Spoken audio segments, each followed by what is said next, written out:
This week, Vicarius' very own Roy Cohen and Gilad Lev join us to kick off the show with a technical segment titled From Chaos to Topia. Jeff Capone from SecureCircle joins us for an interview on zero trust data security.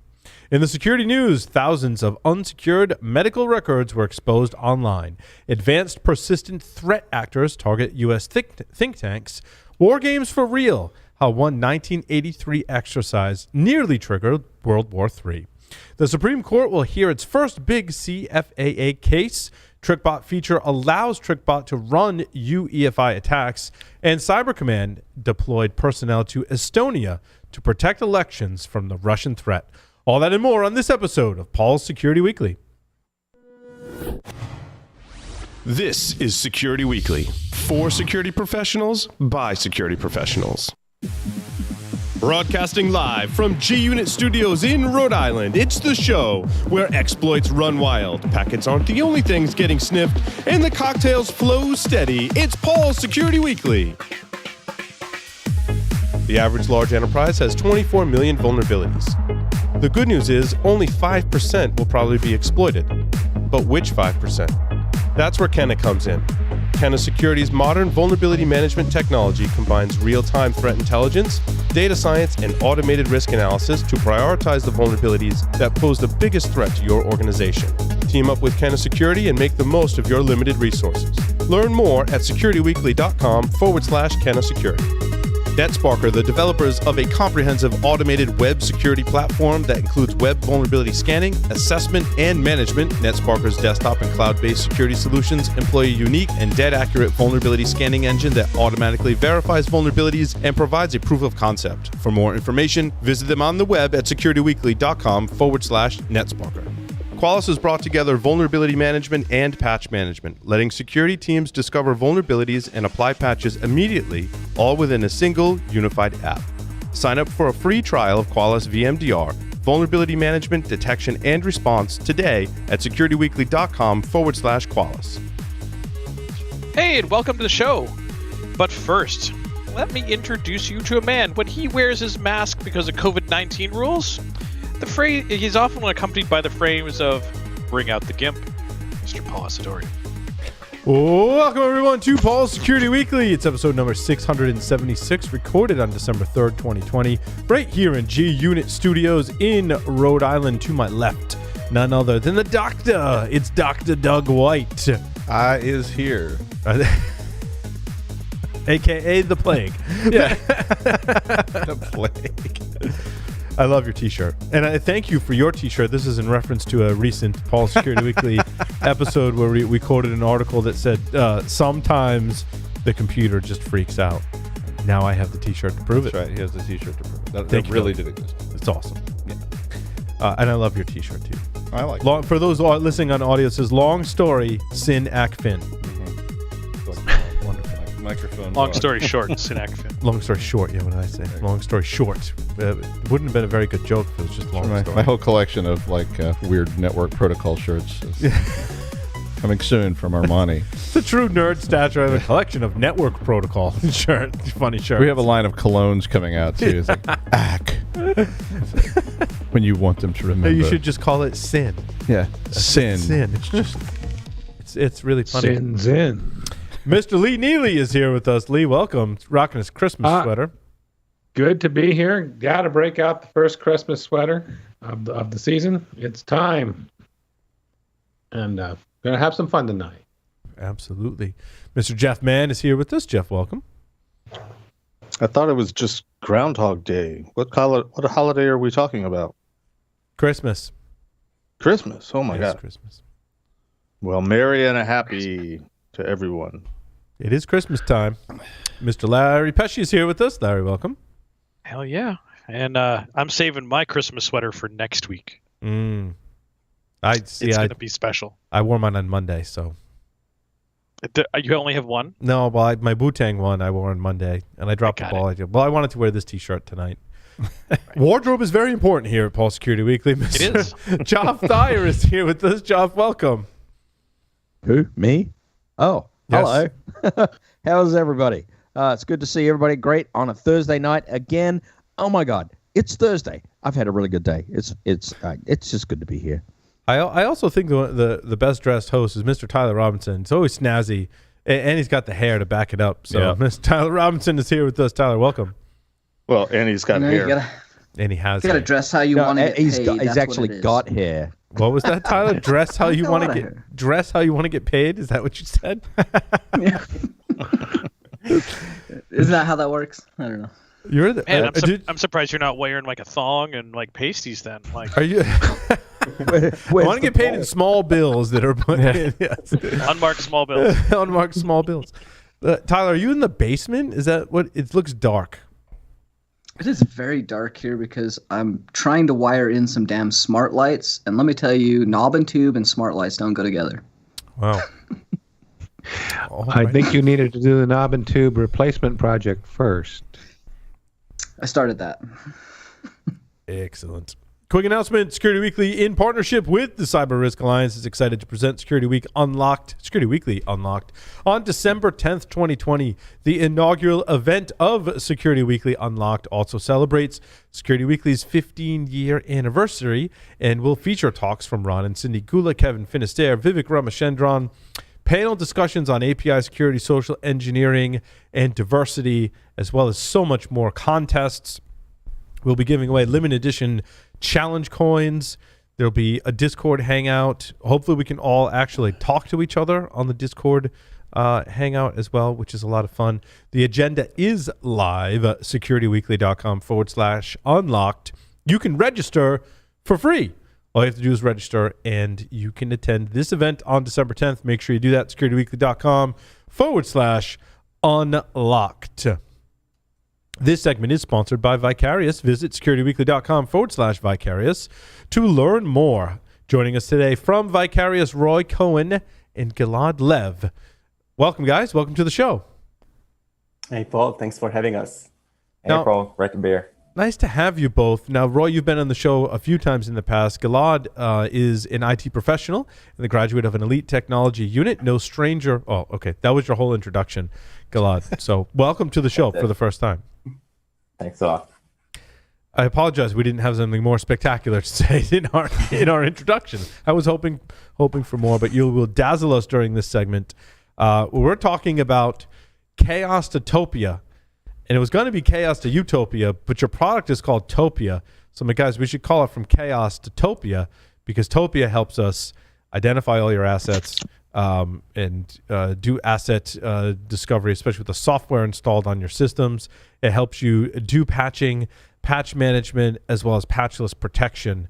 And so I'll turn it over to Roy and Gilad to kind of further set the stage. Yeah, thanks, Paul. We want to do like a quick recap before we dwell into Chaos Utopia. So on the previous sessions, we kind of discussed about the sheer amount of vulnerabilities that bombard us, and we discussed with Shani about how we can also, aside of the known vulnerabilities, how new technologies allow us to predict what would be in potential compromise in the future. Afterwards, we had a session with David about the fact that aside of patching what security teams and also IT can do in order to better defend themselves against exploits, we talked about new techniques like memory protection and additional capabilities. And we kind of dwelled far into the prioritization part where we discussed about how we should add context and color vulnerabilities in the context of a company in order for better focus on the issues that matter. And for today, we kind of wanted to wrap everything up and discuss about the process of how vulnerability management should be done, given the fact there are new techniques, new technologies, also new threats. Eventually, vulnerability is going to disclose in a growing matter on a daily or monthly basis. So this is kind of the theme we want to set up for today's session. I just want to, you've done a few segments with us, and we've talked a lot about vulnerability prioritization and management, especially in the past few months. I just think it's pretty amazing what you folks have built because it dives right into the issue of looking on every computer system that you know about with an agent and taking an inventory. I think that's a really important step because it allows you to make better decisions. You also take into account some of the external factors as well. The severity of the vulnerabilities, whether there's an exploit that exists. And then you go the extra length, which was interesting, Roy, because you told me this was the feature you actually built first. You go through the extra length to say, well, we're going to allow you to have this patchless technology. And, oh, by the way, we're going to look at what other parts of the code might also be potentially vulnerable to some kind of zero-day exploit, and we're going to protect those too. So I think what you built really shines in all of those areas. And I get it now and really appreciate it, even more so than when we first met. So. Yeah, thanks for that. And this is exactly what we're trying to build here. Eventually, the story of remedying vulnerabilities effectively goes through the path of, you need to know you have an issue, you need to identify the vulnerabilities. Then once you know that, you need to really focus on the ones, that really put your company into a greater risk and build a plan. And without further ado, I would like Gilad to really dwell into this topic and discuss furthermore. So Gilad, the floor is yours. Sure. So we do talk to a lot of security professionals about the best way to manage vulnerabilities. And it seems to not quite change through the last 25 years, ever since the first vulnerabilities have been found in software. And when you read the NIST framework and you look for the guidelines and the steps that one should take in order to remediate vulnerabilities, you see that it consists of assessment, of finding all the vulnerabilities, digesting them, and later on finding the remediation for each and every vulnerability.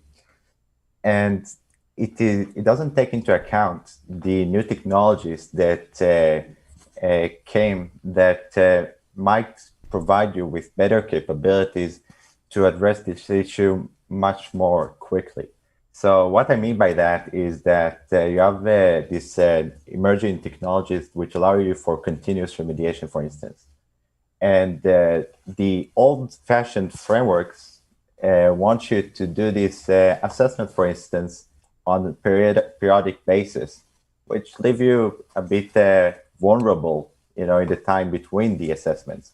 So there are some areas where these frameworks lack, where we find that it is worth bringing up a new methodology to this space that would allow an alternative for organizations, because we hear from a lot of organizations that, they have great tools, the tools are getting better and better, they cover more vulnerabilities, they allow them to manage things better, but they don't know how to approach this. You see, you can have all the tools in the world, but if you don't have the right steps and the high-level understanding of how to manage the vulnerabilities and what should be the goal at the end of the day, then it seems rather pointless having all these tools. So, Gilad, it's interesting to speak to that point. I did. Was on a webcast this week and just thinking about vulnerability management, and I'm like, what happens if I Google image search vulnerability management? And I kind of encourage everyone to do this, because I thought it was interesting. It led to me creating a slide. Everyone's got their different kind of style of how they would depict it. It starts with discovery, it goes to scanning, it goes to, some people have validation or verification in there, some people jump right to prioritization, then they jump to remediation, and then you should repeat the steps. And if you Google image search it, you can find 30, 40, 100 or so images that are basically variations on the same theme. I'm like, you can display that graphic all you want, but the hard part is in all those different points on the circle graph or flow chart or however you're displaying it. Like, all that stuff's really hard. What we should be talking about is how to actually do all that stuff. It's based on the scientific method. I mean, that's where that comes from, and the scientific method's the same way. It's like, scanning. Okay, find a problem to solve. It's like, solve it. Okay, you're done. Or repeat until it's solved. It's like, it sounds easy. Like, that's not really helping. Sure, but you see this circle, and then what does it come down to? You see this very nice circle, this loop, where Gilad, you see all these steps. we called it the circle of pain. That's what it was nicknamed. The circle of pain. Oh, really? Yeah. So, for instance, if we have this circle, this loop, how long do you think that from the moment a vulnerability was discovered until it's remediated, it should take? It depends on, and I've read some of this data recently, and it depends on which operating system that you're talking about. And the average, I want to say across Microsoft systems was 3 months, Linux systems were 6 months, and devices like IoT and routers and stuff were 8+ months on average for some kind of, given data set or whatever, for some of the numbers I was reading this week. So those are the numbers for remediation. And don't you think these are exploited much earlier than this? I mean, really, you have all these vulnerabilities out there. Attackers have automated tools for actually finding these vulnerabilities and exploiting them. What they get much more quickly than 8 months until the organizations get to remediate them. So if we take like an average organization that consists of thousands of computers, do you think it's reasonable using the old frameworks, like a month until all the vulnerabilities should be remediated? I mean, by the time all the vulnerabilities are remediated according to the SLAs, the old-fashioned SLAs that don't take into considerations the risk level of the vulnerabilities, but more take into account the amount of vulnerabilities that exist and how many of them should be patched. You see, so this kind of SLA doesn't meet the requirements of today's growing amount of vulnerabilities and available exploits out there. It's much easier to get your hands on exploits that can actually allow some hackers potentially get in the organization. Well, and the other interesting thing, Gilad, when you think about that kind of paradigm is that zero-day exploits exist, whether we know about them or not. So you can do vulnerability management all you want and focus it on patching, only on patching, even configuration management. But if someone's got a zero-day exploit, that's likely still going to be successful.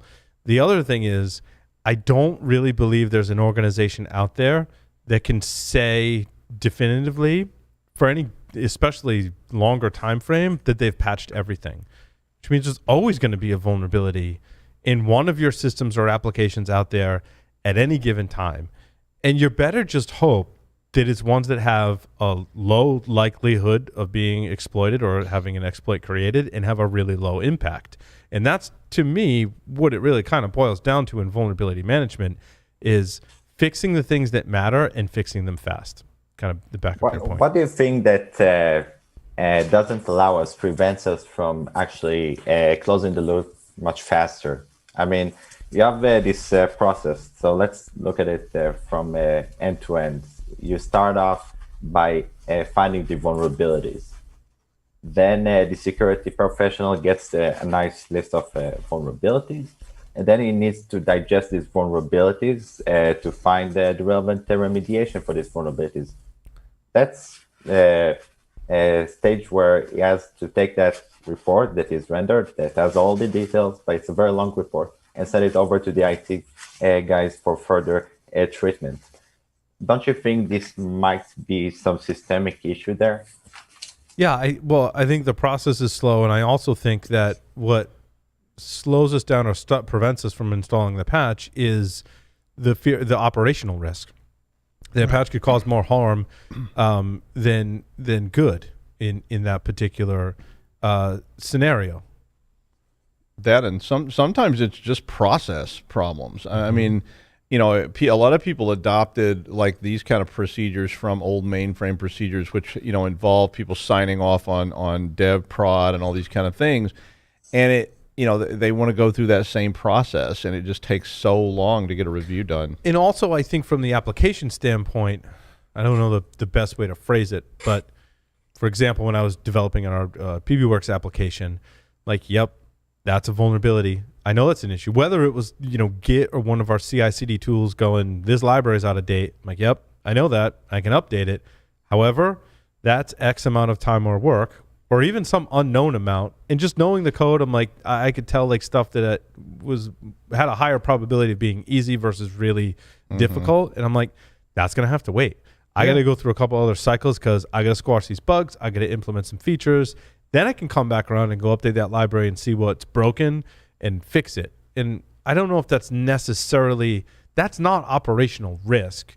That's priority of bugs and features over a security risk. I mean, it's all part of the risk spectrum. Yeah, I absolutely. mean, so it's acceptance of risk on a certain level because you know the likelihood of something happening. But operational risk is I don't want to update that library because it has the potential to crash my application versus it's going to take me a long time to fix it in regression tests and make sure I got it right.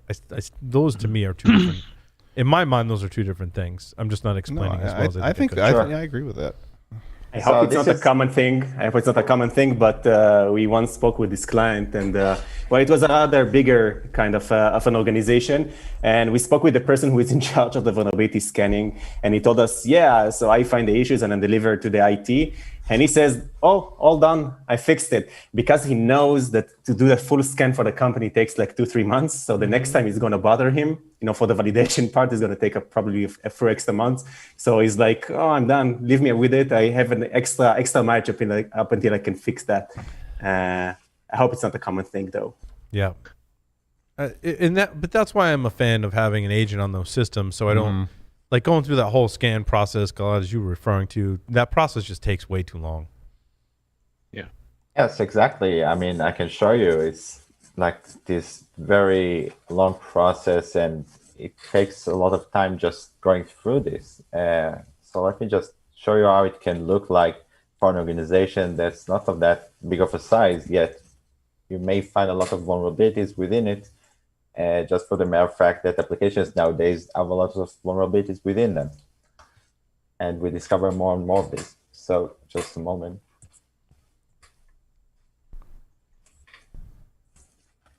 So here we see an organization that we have 10 computers. So just about 10 computers, you see, this bank organization. But we have been able to find as many as 2,800 vulnerabilities in that organization. And I'm speaking of only the reported ones, you see. So now just for these 10 computers, we have to tell the IT guys and the security guys to go through this very long report. You see here we have this long report. And, you know, they have to go through every one of these vulnerabilities. Let's take only, you know what, the high risk and the critical vulnerabilities. So we take just these two. So we get as many as around 2,000 vulnerabilities. So now they have to ask themselves, okay, which vulnerabilities are the ones that I should treat first? So they would say, okay, I want the highest risk, or no, maybe I want the ones that are the latest. They're not sure. So they have to take a lot of information into account. So let's say they've decided they want to go with the highest risk. Good. So they go with the high risk. Now that they've decided to go with the high risk, they have to go through every one of these vulnerabilities. And it's not just seeing the remediation right from here. This means that they have to actually enter the vulnerability, specifically this one vulnerability. Now they have to go through, okay, so this specific vulnerability does the following. And not only that, they have to go through the resources and now try to find the fix and the changes in configuration that they have to make for that particular vulnerability. So they have to go on the website of the vendor and find there what they should do about it. So this process is rather complex, and I believe you, Paul, saw that in other products as well, where you get this long list of vulnerabilities. Yeah, I mean, worked in that space, right? Used a lot of those tools. I mean, I've used most of the vulnerability scanners, on the market, commercial or open source. And they do a great job at discovering all the vulnerabilities in some very unique ways. I mean, because let's face it, there's I'm going to go check for this vulnerability. It's well known. It's got a CVE. It's got a patch, right? It's been recognized by the vendor. And I think what a lot of kind of concerns me, or not concerns me, but, makes me upset about the perception of vulnerability scanners is that there's a lot of other cool stuff in there that's finding conditions in your network that don't necessarily have a CVE. Now, this problem is still a problem even if you just look at CVE. The whole thing is, how do you measure what's not a CVE? How do you measure how much of that you have in your network if you can find it or not? But finding it or not is something that's difficult to measure because it doesn't tie back to a CVE. And so you're finding all the CVE stuff. You're finding some percentage of the stuff that doesn't have a CVE.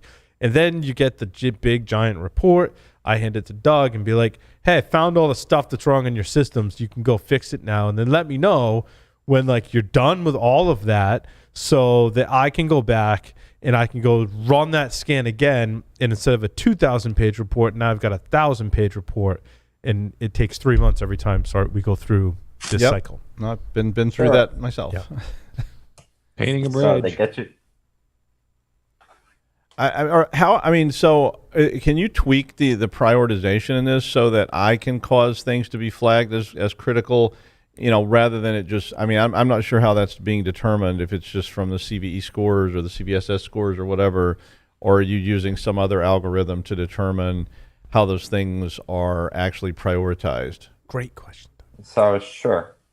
As a matter of fact, we use these parameters here. They are called X tags in order to evaluate applications' risk levels.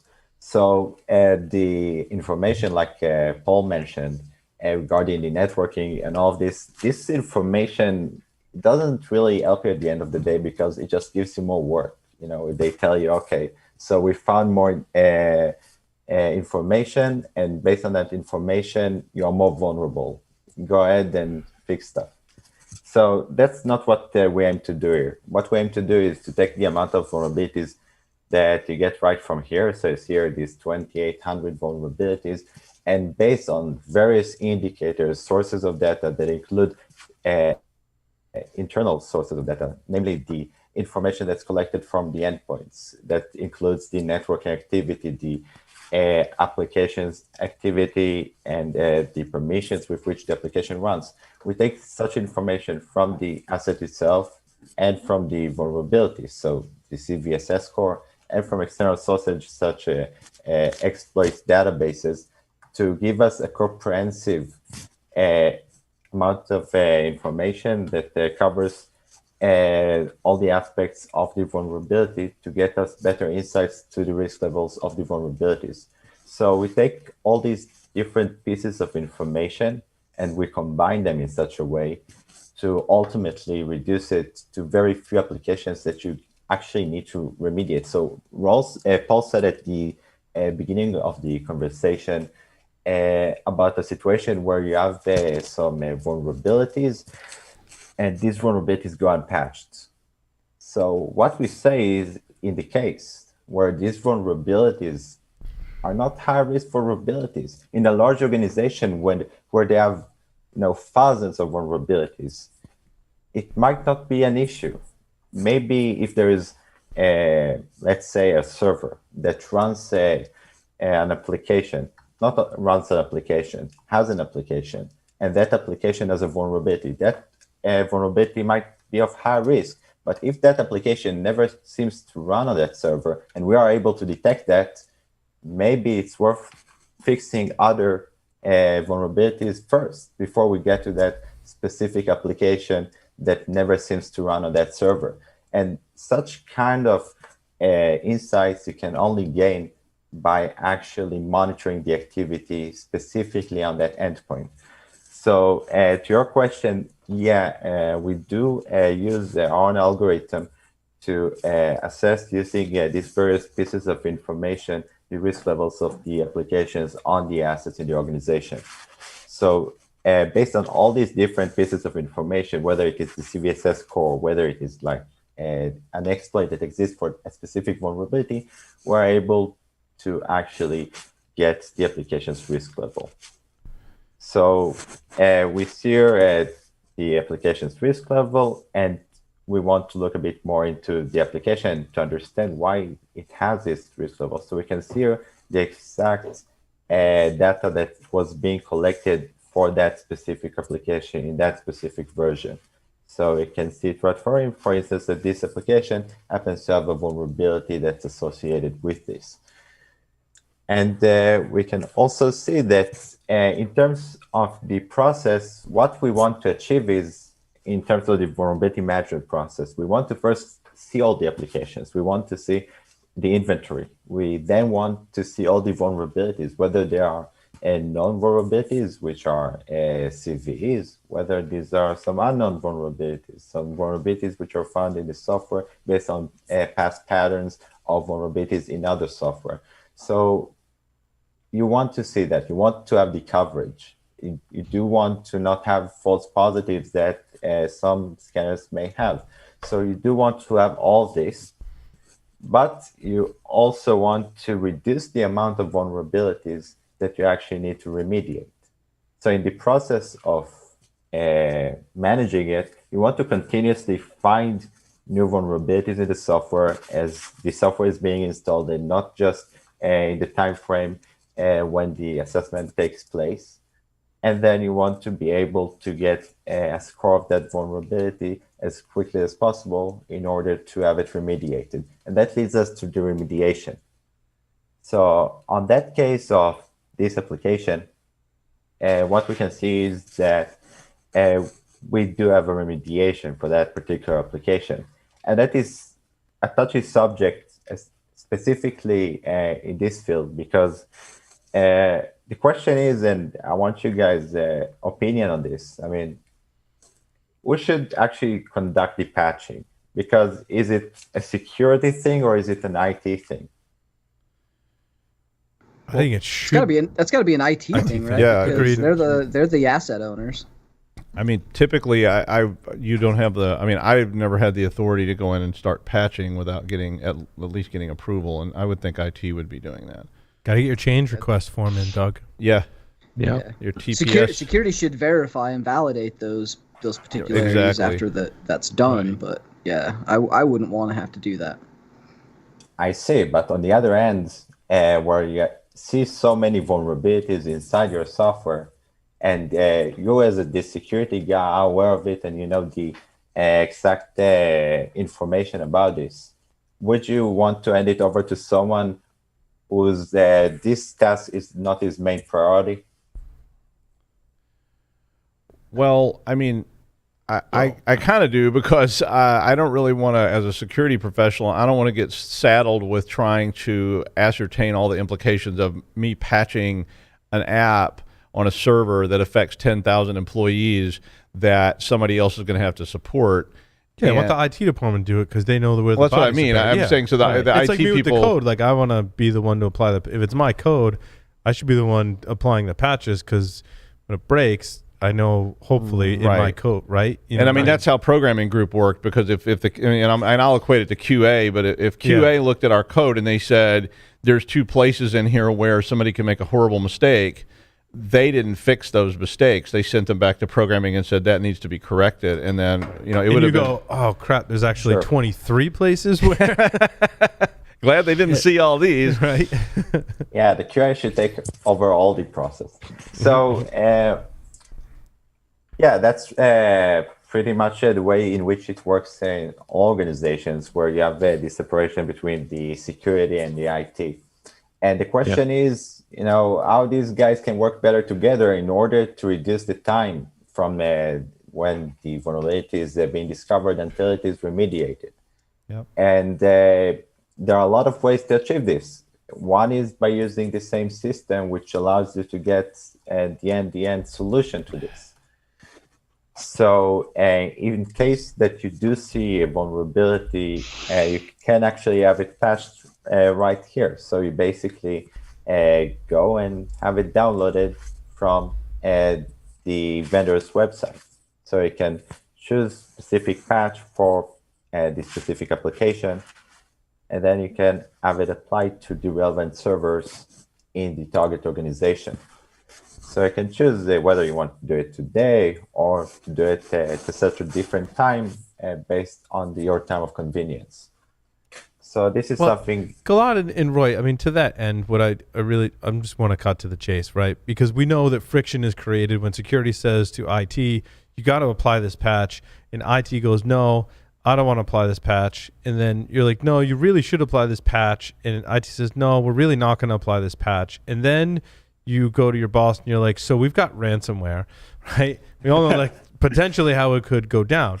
In your customers that have the ability to do the patchless protection, what's that conversation like? Is it like, hey, IT, you should apply this patch? And they're like, no. And security's like, well, I can give you patchless protection. And IT's like, yeah, that's great. Woohoo. Like, let's do it. Or like, how does that play out? Actually, it's a great point where, eventually patching, as we kind of discussed, is kind of traditionally the domain of the IT. But patches is an interesting story, and we see that for our clients, for example, this is something that the security is more than happy to accept as a countermeasure in the scenarios where you cannot deploy the patch. And this is actually something which contributes to the removing of the friction between the teams, because again, they kind of contradict each other. Security wants to fix everything. IT kind of wants to keep things, running. And the fact that we allow at least reduce the gap or give some period between the patching windows for security, at least to gain some control up until and when. This is something great. And also we will be discussing about the fact we simply reduce the patches that are needed to be applied, because again, not the fact there is a patch doesn't necessarily mean you should do anything about it.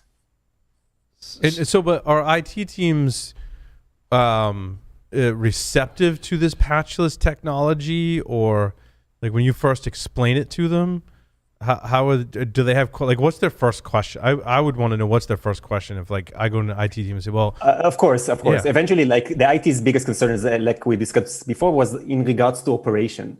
It means that they are afraid some functionality may be jeopardized because of these kind of memory tricks we are doing. And this could be a concern. Actually, this is kind of why you see here there is analyzed, monitored, and protected. So for the sake of reducing the friction and reducing the concerns could be raised by IT, we created a mode which allows you just to be transparent. So we are not actively blocking the exploits in memory, just notifying upon. And this really allows them to get, confidence with the fact that we are just, applying the security countermeasures and not changing anything in the terms of the functionality. Yeah, we have kind of used this for years. They need to be eased into it. Yeah, that's a good approach. How does this work when you're not remediating vulnerabilities and you're taking this approach for things like compliance or for board meetings where you're having to give accounting of what vulnerabilities have been remediated or what vulnerabilities are outstanding within inside of an organization?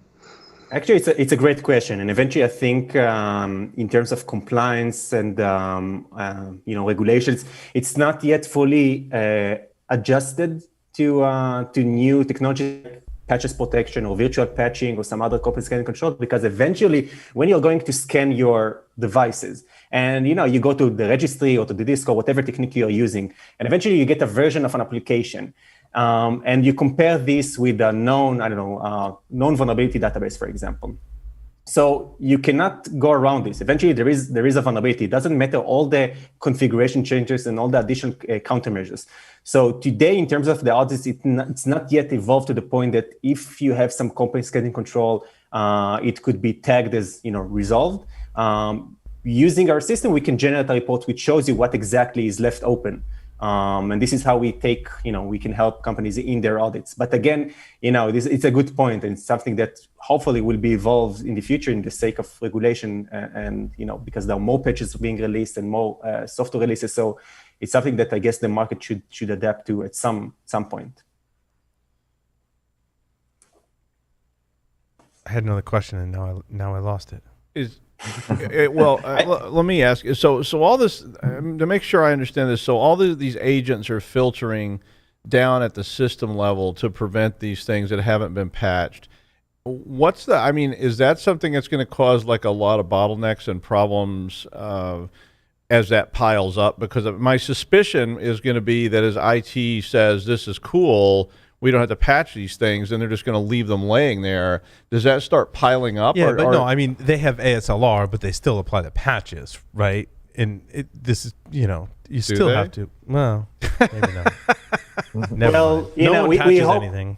We hope that the vendor knows like what he's talking about when he codes a patch. So our recommendation is still for the client to install the official patch once he can do so. But Right. at least he's now got like this extra time where he can adjust himself and not. Test the patch too. To your point, Roy, Yeah. we like to think that the patch isn't going to break stuff, but who here has applied a patch or an update that's broken something? like this week, I think we can all probably still keep our hands up, right? Yeah. So having more time to test the patches and the updates or the fixes or whatever it is to remediate the vulnerability, I think is a huge tool. Me too. I mean, I think right? it's a great tool. I'm just trying to sort of think through all the things they're going to ask me about tools like this when I start getting asked. I agree. That's what I go through now, is kind of that almost like threat modeling, but not about the threat modeling the people that you work with in other groups and what they're going to ask. Right? Yeah. Threat modeling the auditors. There's another point just wanted to add to that. So kind of a thing we noticed with the prioritization part is that, if in the past, and I've witnessed that the security teams like hand over to the IT, okay, they said CV 2020-13-160, the one we discussed a couple of sessions ago, for example, is risky and we must fix it because I told you so, because I'm the security professional, I know what I'm talking about. And it's something that very, the IT, which is not a security professional usually, it has a very hard time to understand and comprehend, okay, why should I care about it? It's just a number out of many numbers you're throwing at me every other week. So I cannot really leverage this or get him into the process. And the fact that we have the tags, which specifically are saying this vulnerability was exploited in the wild, and the properties that we are using as a company, this application actually contribute to the fact it would be rather easy to exploit this application. So, all of the stars in the sky are set for this application to get exploited, and in a very easy and, digestible way where IT can really understand that, really contributes to their time to patch. And we see they're actually patching more things because they are a part of the process, because they're all aligned also with the security. So it's not only the patch list which kind of reduce the friction between them, but also the ability for the security to digest the problem and to case that with the IT and tell them why they should do something about it. So what about making sure systems are prioritized, as in, you have different you have systems that could be patched because they're commodity systems or not running anything. You could click patch and reboot them and nobody's going to worry, where you probably don't want that underneath your ERP system. Is that something people are thinking about as well, or is that just something I think about? No, definitely. This is a topic which is, identifying the critical asset is something that is, first of all, it's a big problem because security not necessarily is a part of, production to some extent. They should be, but we get to clients where, for example, cloud environments, okay? So imagine that the DevOps have the account for example, AWS. They are basically just shooting servers up into the air, and the security is not fast enough to really understand which of these assets are something that, let's put the visibility part aside, because let's say this is resolved, which is not the case for many clients. But let's say this is resolved. Usually security doesn't even know whether a given machine is production.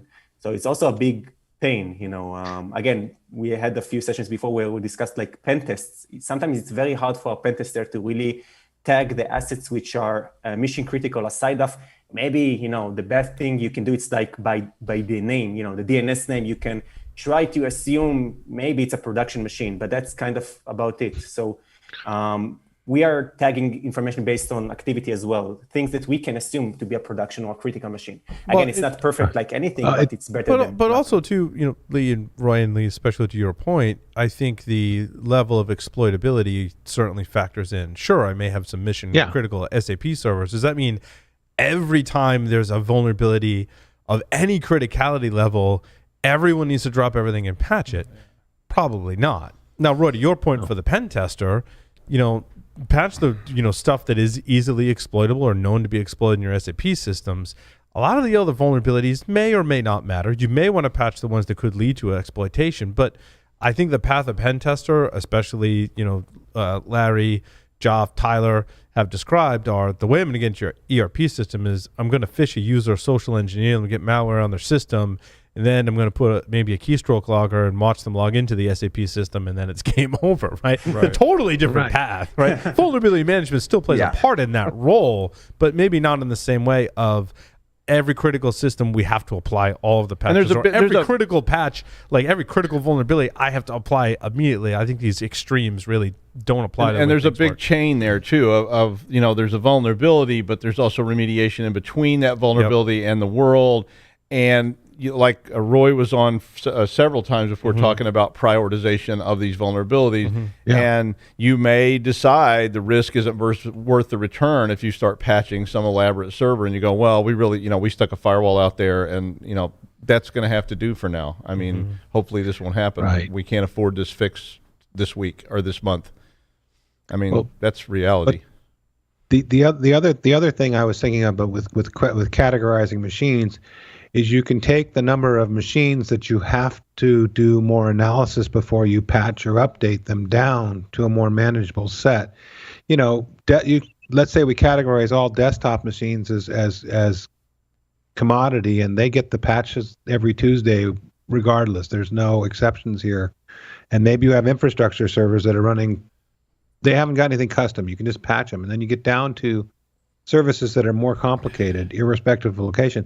Then you start getting into the SDLC, the testing, the regression testing, excuse me. But you're not doing that for every single bloody computer in the place anymore. You're down to where it matters. And you're absolutely right. It's non-trivial. I get that. And the exploitability context, if this is behind a heavy-duty firewall that mitigates the risk, or we put some other mitigation in place, we then move on to what else is not so protected. But it's interesting. It's a multi-part problem, right? Sure. And also it's a big problem because you don't know which computers and which groups are the ones that you care about most. So, how do you guys say, okay, which groups are the most important to me? Which ones have the highest business value from my organization? All of them?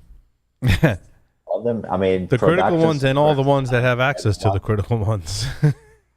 Yeah, but I mean, I think that asset valuation is a really challenging thing for a lot of organizations too, because they have evolutionary development. So they have had systems that have developed over 40 years, and it's really hard for them if you sit down with them at a table and you say, which is the most important thing that you need to patch right away, which is the least important thing, and it's really tough for them to do. I mean, they can obviously pick the low-hanging fruit and go, oh, well, our main web server that all our customers use is the most important thing. Right. But then once it gets beyond that, it's like, is accounting more important than finance? Is more important than production? And there's all these different rankings, and they may not even know what all they have. I mean, again, it's just like when you start talking to these people. What about patching the router or the switch that's in the path yeah, from that too. That one? They never say that. Never.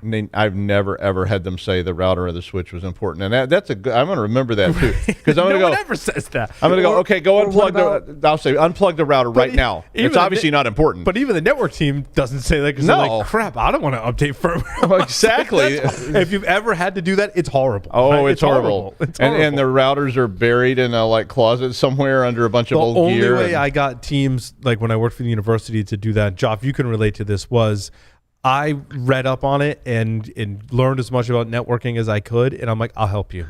And they were like, okay, right? If you're helping, sure. I'm like, I'll take some of that responsibility, guys. I know this sucks. Like, I'll help. Like, we need to update our OSPF configuration. Like, I'll help. I'll test some stuff for you. Yeah. And they're like, thank you. That's awesome. Look, I went one better than that. I actually got them to spend real money, and I had everything so well mapped out redundantly at both layer 3 and layer 2 that I could update any device and take it down and it would not hurt. It's a great strategy too. If you can get budget for it, it's a great strategy. Yeah. Yeah, and then you think about something like IPMI, right? And now that's one of the common findings when you're doing a pen test or like complete server ownage, and you're at the same thing. IPMI on a virtual server, you're taking down all of the hosts within inside that virtual server, or if it's physical, it's probably a domain controller. So how many teams want to do that, and therefore why is it not getting patched or updated or a password applied or put on a management network? That's why. Yep. I used Don't to do touch that when that. it was. You might break it. Remember Dell used to call it DRAC? Yeah. It's still called DRAC. They do still call it DRAC. Yeah, it's still called and ILO for HP. And I love with DRAC. I found one, and it was default password, or it could have been vulnerable, right? And this ties into vulnerability management. And you may go, I don't. But Ben, back to the subjectivity. I don't really need to patch that. Got in. It's got a password. Admin, right? Was the password, or has a vulnerability, and I'm in. And I'm like, oh, someone's got an already established session to, the actual computer that's running behind this DRAC management device, like in the server. And I'm like, oh, let me just connect to the console. And it was on a Linux or Unix server, and it was already logged in as root. So there I was sitting at a root prompt. We got to apply vulnerability management to all these different, take into account all these different scenarios. And Roy, in Gilad, I think that's why we really need this more advanced tooling coupled with process and teamwork and collaboration to get this done. Because as we pointed out in all these segments, there's like no one right answer if we just live in our little silos and we silo off all these different conversations. Like really what it comes down to is having awesome tooling that supports a great process with great teamwork. And I think that the pen testers that are sitting with us today could say those are the most difficult organizations and you've got to free up your specialists. I mean, that's what these tools do for you, because if you got your specialists sitting there all day long chasing down these little things, you're wasting an awful lot of cycles. What was the specialist in the Phoenix project and the Unicorn project? What was his name? Was it Derek? I don't remember his name, but that you reminded me of that. Yeah. Sorry, Roy, Gilad. I don't know where we were going with all that. It was fun. That's my specialty, is distraction. Oh, check Slack. Oh, and it's oh my God, it's 7:00. Well, Roy and Gilad, thank you. I was having so much fun. I lost track of time. So, Roy and Gilad, thank you so much for appearing on Paul's Security Weekly this evening. Folks that want to learn more can visit securityweekly.com/Vicarius. Coming up next, Jeff Capone from SecureCircle is coming on. Stick around.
Want to be more thorough while also working faster?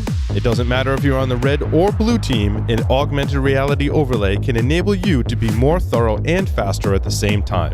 No glasses, no goggles. Polarity delivers this superpower as an overlay on top of your existing workflow and tools. The free Community Edition connects to the data you care about to overlay the context you need to make informed decisions.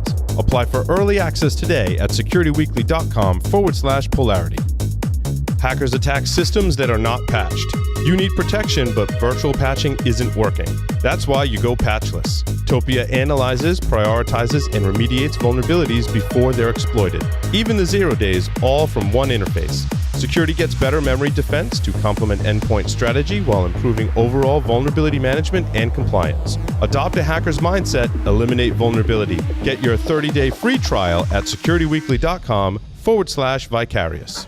Are you an enterprise dissatisfied with overpriced analytics software that can't keep up with modern data? If so, then GravWell is the solution for you. GravWell is an unstructured data analytics platform for enterprises who demand total data visibility across their network. GravWell lets your security team go beyond the SIM and fuse data sources to correlate and answer questions you didn't know needed to be asked. Go to gravwell.io/securityweekly for an unlimited data trial and gain uncompromising visibility today. Welcome back, everyone, to Paul's Security Weekly. In our upcoming webcast and technical trainings, you'll learn how to prevent phishing scams, how to move beyond vulnerability scan to vulnerability fix. You can also visit securityweekly.com/webcast you've got coming up, or visit securityweekly.com/on-demand to check out our previously recorded webcast. This segment is sponsored by SecureCircle. You can visit, I totally messed up the order of my cough button. You can visit securityweekly.com/SecureCircle to learn more. Joining us in this segment is Jeff Capone, the CEO of SecureCircle. Jeff Capone returns with us to talk about Zero Trust data security. securityweekly.com/ oh, that was for the I'm just really messing up the beginning of this segment. I apologize. Jeff, welcome back to the show. Thank you for having me back. Jeff, I wanted to first point out actually an article that I had today, because we've, as all of us have been in information security for a really long time, and I think that the crux of what we're trying to do in information security is protect the information. You know, as the famous line in sneakers, it's all about the information. And we'd think that by this point in 2020, we would have been able to protect information, except then I saw this article that said the biggest hacks and data breaches of 2020. And it starts out in just January of 2020, there was 6 data breaches. One of which is actually pretty funny. It was a medical marijuana dispensary in a database backing the point of sale systems used in medical and recreational marijuana dispensaries was compromised, impacting an estimated 30,000 potheads. I mean, U.S. users. And the list goes on. And I'm like, if we have really, truly solved this data security problem, there'd be a lot less, hopefully zero, bullet points under each of these months for the number of data breaches. But there isn't. The list goes on for pages and pages and pages. And we've got things like DLP. We have lots of different options for encryption technologies. It's apparent to me, Jeff, that a lot of this stuff just is not working. What can we do better? So, I mean, I think the big thing is that data has to move, right? Data doesn't necessarily stay. Data wants to be free. I think it has to move, right? Yeah. I'm sorry, did you want to add something to that? I was just going to say, like, data wants to be free. I think it was during our webcast that kind of thought, it occurred to me that it really does. So here's the thing. I mean, one way to think of it, you mentioned a database, right? So, I mean, underneath a database, it's storing blocks, or whether it's storing the data on a file system as the file store, or the blocks as a file store, the database is writing to some storage mechanism. And if you really want to be secure, what would you have to do? If someone wanted the database, you'd have to give them the I'm just being over dramatic. If you wanted to give them the data and keep the data secure, the best way to do it would be to take that hardware, because that's where the controls are. Everything keeping that data in that database safe is in the hardware that's storing those bytes on those blocks, and actually hand them the hardware, right? Like literally, that would be the safest way. If that was the only way you could move data, which would be impractical, that would be the most secure way. Provided you validated whoever you're giving that to is a trusted party. That's true, right? Of course, right? But in reality, the data wants to move, and the only way you could really move the data in a secure way. By the way, this is our old logo. That's why you see this in old jacket. I was wondering what the logo was on the jacket. Yeah, it's our old logo. So the only way to actually move the device, reason being, is because the security for the data in the device is on the device. So the only way you can actually move that data in a reliable, secure way is to actually move the device, because that's where the security is.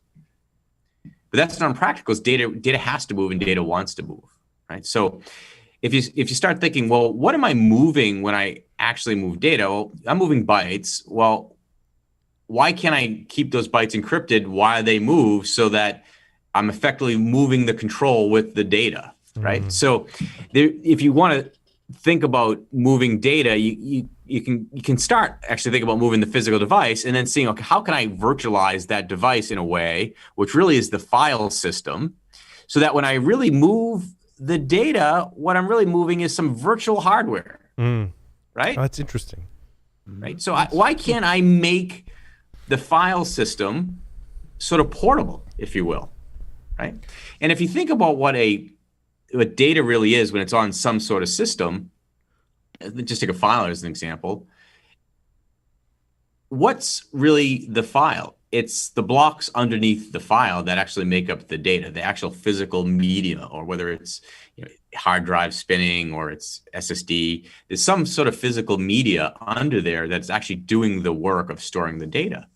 So one of the things we like to talk about at SecureCircle, we like to say, to make it simple, we encrypt the bytes inside the file. But no, what we're really doing, just like an encrypting file system, we're encrypting the blocks underneath the file, the bytes that make up the file. It's really underneath, but it makes it easier to explain by saying inside the file, right? And then the interesting bit is when you want to read stuff off of media, I can choose whether or not when an application or process reads the media for isolated consumption versus reading the media to move the data, right? So if I can distinguish whether or not an operation to read those bytes underneath a file, I'm using a file example, but it could be a structured store as well. If I'm making a decision based upon the access request of what needs to read those bytes underneath the file, I can make a decision whether I serve up the encrypted bytes or a range of the unencrypted bytes to that process. So if something I know is going to read those bytes but not move the data, I can serve it up the unencrypted byte ranges that it requests. But if I know something's going to move the data, or if it's a process I know that's going to move the data, or a process that I don't know that I can speculate might want to move the data, then I just serve it up the unencrypted bytes. So when it goes and lands somewhere else, it can still be reread. So effectively, you can think of it sort of moving the device to move the security with it, right? So how can you... Jeff, you didn't just like wake up one day and go, I want to read about file systems because I got this idea for security. You had a background in this before you came up with this idea, correct? Sure. Yeah, I'd done some work on developing file systems and looking at how to optimize their performance. And, this is a fundamental question that I literally asked myself one day, what is a file? Like literally, what is a file? And I remember I had this thought, and I don't know if any of the audience members out there have a storage or a file system background, but if you think about iSCSI, for example, and now we're going to go deep, if that's okay. Yeah, please do. Because this is sort of the genesis of my thought process back in the day. So iSCSI is a protocol to expose block storage over a network, like Fiber Channel, but it's IP based. So you can use a file as a piece of block media, right? That's called a LUN.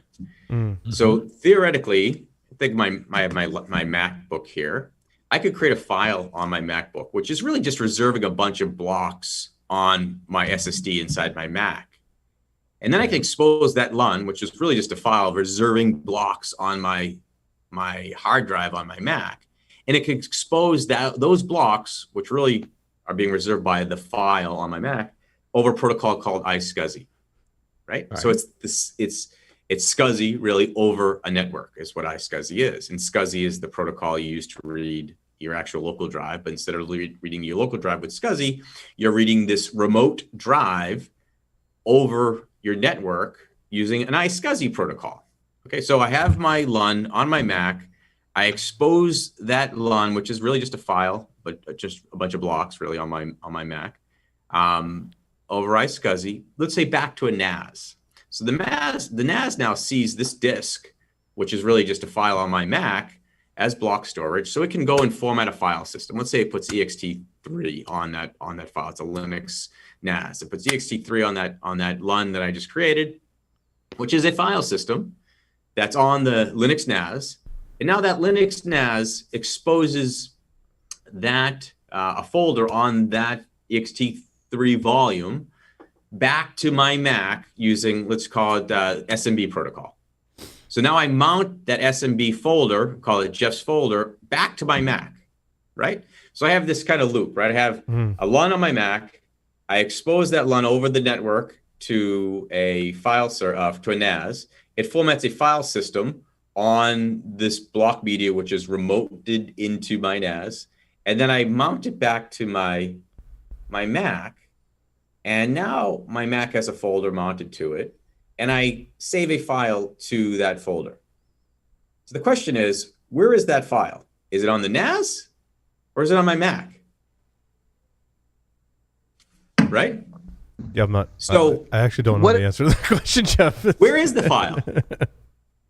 Right? Is it on my? The NAS, the Linux NAS, has the file system. My Mac has the blocks.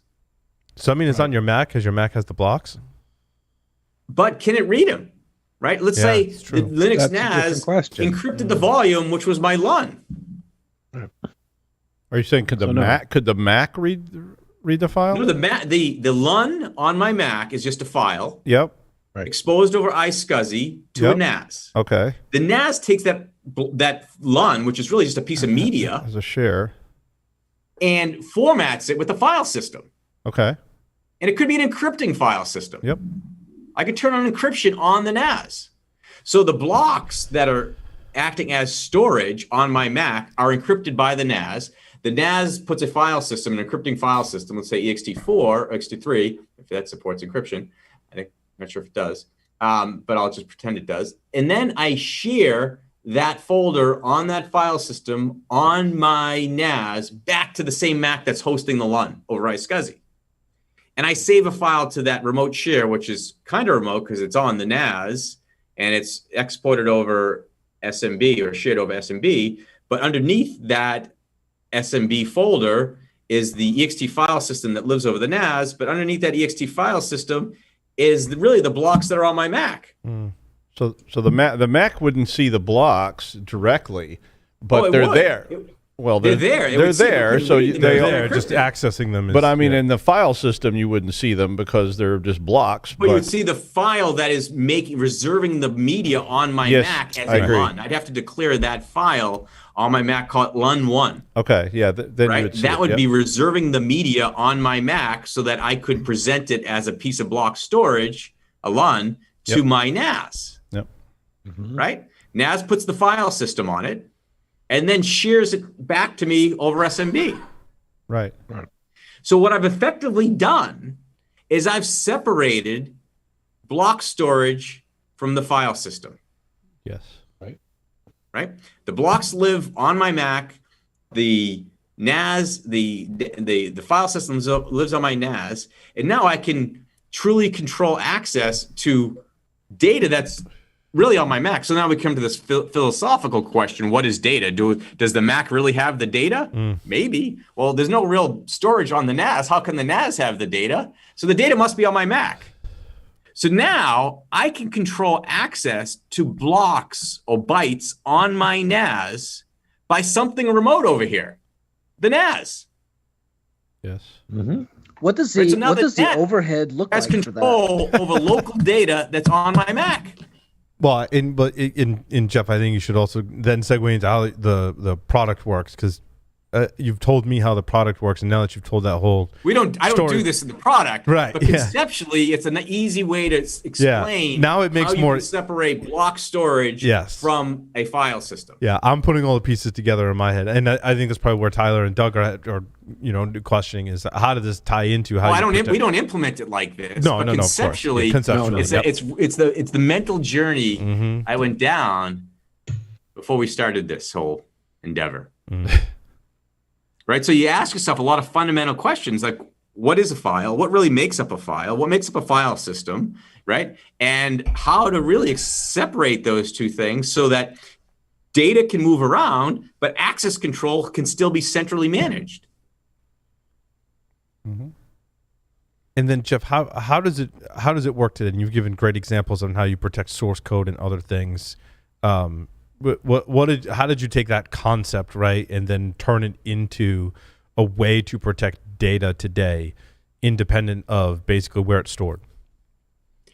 Right. So, I mean, it really just boils down to understanding literally how a file system works and being able to really getting back to what I was talking about before, understanding on how to return bytes that need to be read based upon now, not just the local file system permissions, which manage the file system, but being able to pull that access control plane out of the endpoint into something that can be centrally managed. So the central management now can make decisions on how bytes can be read locally on a device and decide, are these bytes being read because they need to be consumed locally and aren't intended on leaving the device? So in other words, is this Windows Explorer or Mac Finder? If it is, then I'm not going to let you read the bytes. You should just move those bytes, and which means you should move the encrypted blocks and just move them either a USB drive, an email attachment, an upload. But if you're something like, let's say, a CAD application, you have a legitimate reason to read those bytes. So I can allow that AutoCAD application from over here to read the bytes that are locally here on the endpoint. But maybe I don't want AutoCAD and I want SolidWorks to be able to read those bytes, assuming they can consume the same file format. Then I can disallow SolidWorks and allow CAD or vice versa by controlling which processes now are allowed to access. And of course, I can incorporate the user, but now the user doesn't have to be a local user on the device. I can start now controlling these read operations based upon the process and the user that is remotely authenticated somewhere else. And how do you deal with the performance aspect of it, Jeff? So it's just a read operation, and the only difference is you have to decrypt a byte range. So literally, the performance overhead of what we do is no different than an encrypting file system. In fact, I mean, one way you can look at what we do is a portable encrypting file system. So if you think about the only way an encrypting file system is portable is in the only really access control you have is physical access control, right? So an encrypting file system, I turn it on, the whole disk is encrypted, and I have access control because only this endpoint knows the key, and when it boots, I can enter it in and it boots up. So if I actually physically move that drive, I don't have access because I don't have the password. I put it in somewhere else. I'm not going to be able to authenticate and read the data on that drive. So an encrypting file system just is kind of what we do, but we have a heck of a lot more granularity to how those bytes move and how those bytes can be read. So in an encrypting file system, you let any process read the bytes on that file system in an unencrypted way. But if you could actually discern some processes which are allowed to read and some that aren't, then things that actually move the data, you can conceptualize them as really just moving the blocks that are on that disk, which are encrypted. So literally, if I'm an application that's not allowed to read decrypted bytes, and I go to read them in order to move them, then I'm really fundamentally, you can think of it as I'm just moving storage. I'm not moving data. So does this have the ability to leverage things like Opal or the hardware encryption that's getting built into a lot of the drives, where it can offload some of that resource-intensive decryption to the physical hardware? Absolutely. So two things, Dick. So actually, I went on a tangent, and I apologize. The question was about performance. So really, the nice thing about what we do is just like an encrypting file system, we only return the byte range that needs to be read at any given point in time. So literally, you're not decrypted. The file could be gigabytes big, and if you only need to read a couple hundred megabytes, then you're only decrypting a couple hundred megabytes. And we do offload, if the hardware supports that, the acceleration to the onboard AES 256 acceleration operation. So literally, there is no performance over. I mean, literally, it's the decrypt operation. And if you think about how a file system is read, you're reading essentially one block at a time. And really, think of it as almost like store and forward. So you're only going to pay the price for one block read, because you read one block, you can decrypt it much faster than you're even done reading the second block. So as long as you're reading a large sequential range, the overhead is zero, or essentially zero. The only time you'd actually start to see performance introduced on an encrypting file system, or what we do, is really with heavy I/O, right? So if you're actually doing a lot of small reads and small writes, small reads, small writes. But if you're doing just big reads, then literally there's absolutely virtually no overhead at all. So is this a system level determination, or an application level determination, or a user level determination, or all of those things? So it's user and processor applications. Okay. So what you do is you look at you manage an access list based on users and processes. So you say, is this the right user, and is this an allowed process to read the data that is being requested at that point in time to read? And is it granular enough so that if I open a database and Tyler opens a database at the same time, and we don't have access to the same things, that's going to be so that just the blocks I'm trying to look at, I'm trying to pull up a record, those blocks are going to be decrypted for me. But if I try to look at records I don't have access to, those are not going to be decrypted. So we do work at the file system level, so we wouldn't be able to work inside of a structured store and okay. That's fine. No, that's okay. That's fine. I'm just trying to kind of establish the level here, so that made it much clearer. Yeah. Okay, I get that. But so basically, this is like micro-segmentation and zero trust via the file system and at a storage block level, correct? I'd say essentially right. I agree with that. Yep, I agree. That's exactly At least that's what I was getting. Yeah. But now you allow an application to read. That doesn't necessarily mean that application can then take a copy of that data and save it out, correct? Well, if it was an application that could do that, so if it was an application that could leak data, then you don't want to put it in the allowed list. And then if it is an application that has to read data and still has the ability to exfiltrate data, now we're talking about depth, right? So now what happens is, and this is what we do, you follow the data, right? So if this application, let's say WinSCP, so we have a lot of customers using WinSCP in the allowed list. So WinSCP might have some legitimate reasons for wanting to read the unencrypted bytes or read the data, right? The actual data. Although WinSCP would typically not be an allowed application, because all you're really doing with WinSCP is moving it. But let's say there is a legitimate reason you want WinSCP to actually read the data in an unencrypted way, not just move the data or move the blocks, as I like to say. We have the ability now to say, oh, if this process now has read the data that you want to secure, let's put firewall rules at the process level around the process, so now we can control where that process can write data. So if I'm going to allow this process, which does, let's say, have network access to read the data, then I want to control where it can write the data to by basically limiting network activity or where it can write, or limiting network activity altogether, or restricting to an IP or a subnet, or basically an application level firewall at that point. Yeah, so that's how, if I inject into the process that can't access to the data, it's really hard for me, if not impossible, to get it out based on the policy, correct? That's correct, right. And so is there, so again, this was kind of, I was reading a thread on Discord, but so if you had, like I say, a tool that didn't need to actually display the data, but just wanted to move it, that data could be accessed and moved encrypted. That's correct. Yeah, okay. So that's, I get it. I spent time with Jeff. If you're just moving, like WinSCP is a bad example, like that should never be allowed to read. It should only be allowed to read the encrypted bytes off of the blocks underneath that file, right? But I don't know why I picked that example, because we do have customers that do that. I can tell you the use case. So they receive customer data through an FTP location, and they have a bunch of manual ETL processes that they do with all this PDFs, images, Excel documents, all sorts of file data. They receive it through this FTP when they're onboarding their customers into a tenant in the cloud, and they secure it with SecureCircle so that when these folks are working on populating that tenant, literally manual ETL-ing the data,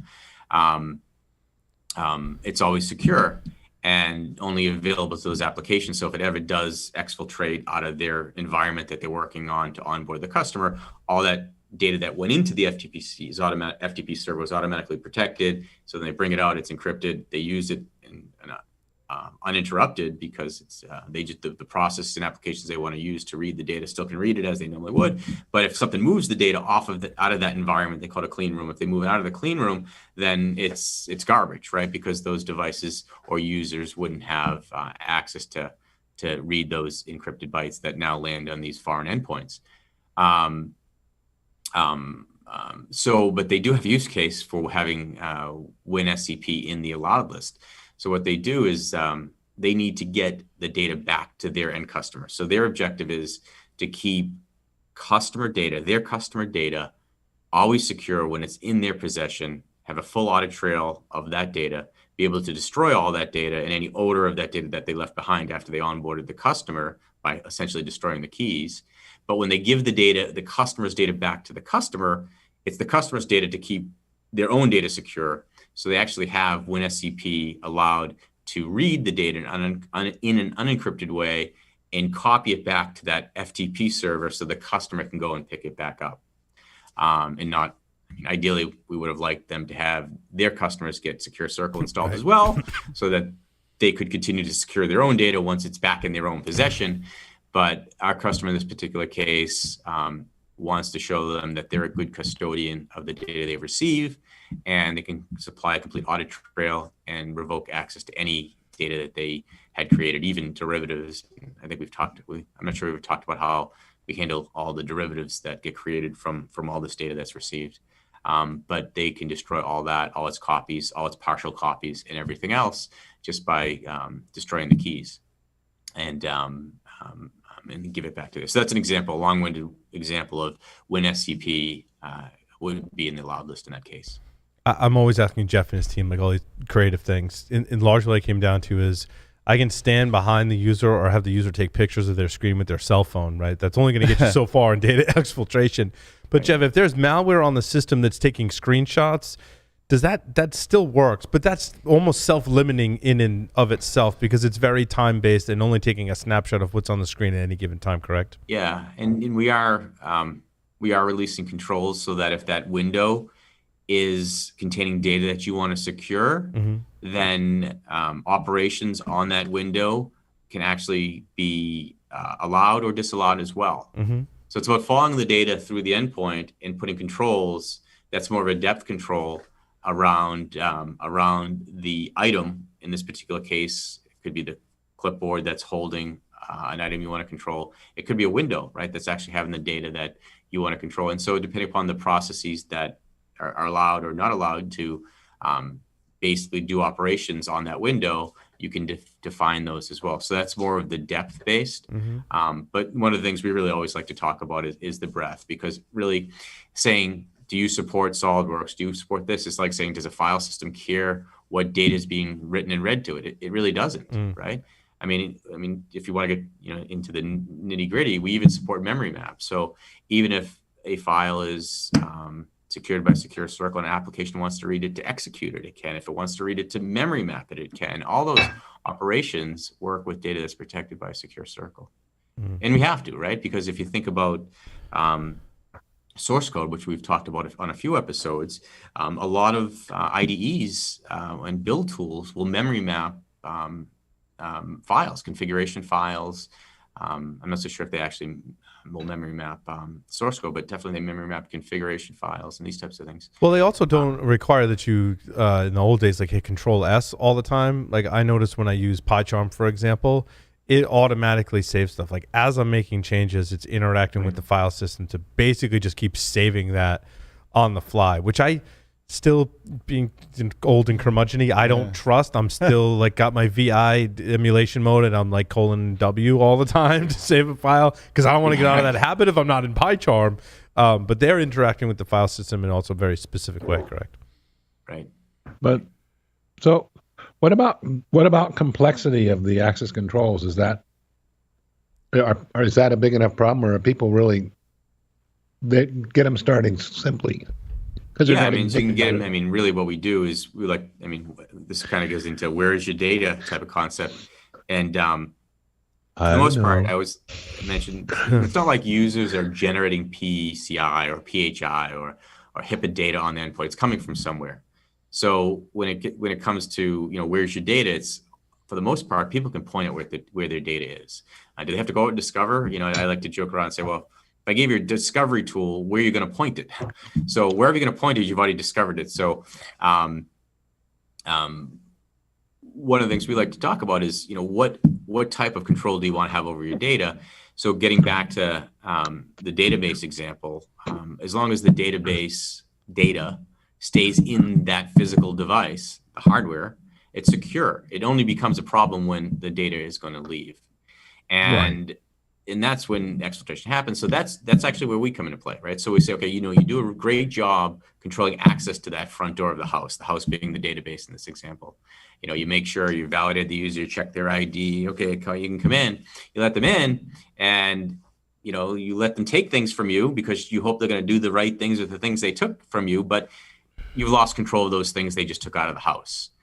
In a traditional way. So what we do is we say, okay, you that data stuff in your database is important. You spend a lot of time making sure that front door has a good lock on it, and you have a bouncer in the front there to check the ID.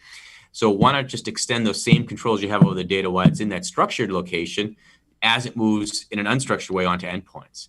So just really mirroring the same access control policies you have when it's in these structured locations to when it becomes unstructured and winds up on the endpoints. We usually just have our customers take those same policies and extend them. So in other words, if it's sales data in Salesforce, I just extend control to that data that just left Salesforce, whether it was a CSV or what have you, or whatever came out of Salesforce, I just extend it to, for example, my access control group, which might be sales team. So no matter where that data goes that just left Salesforce, just like the Salesforce AD group, if it's AD, could only log into this section of Salesforce and export the reports, then only the Salesforce team that receives those reports or derivatives of those reports will be able to access the data that's on the endpoints now. So it's really just mirroring the same access controls you already have and identifying the data and the policy you have on those data locations. And so where are we keeping all that defined? Oh, so we have a SaaS offering that keeps track of that. So as an endpoint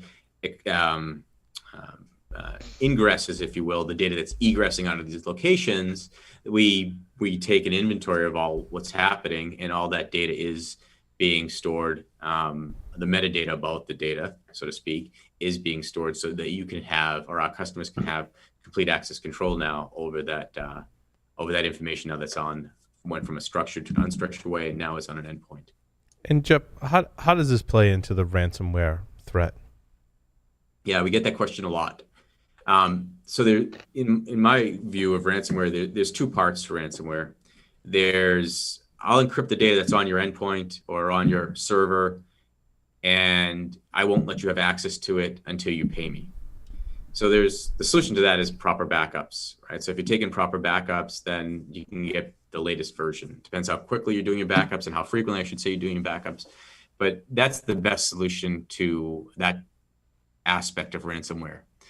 The other part of ransomware, which is actually becoming more popular, is I take the data and I'm going to tell the world what's inside the data unless you pay me.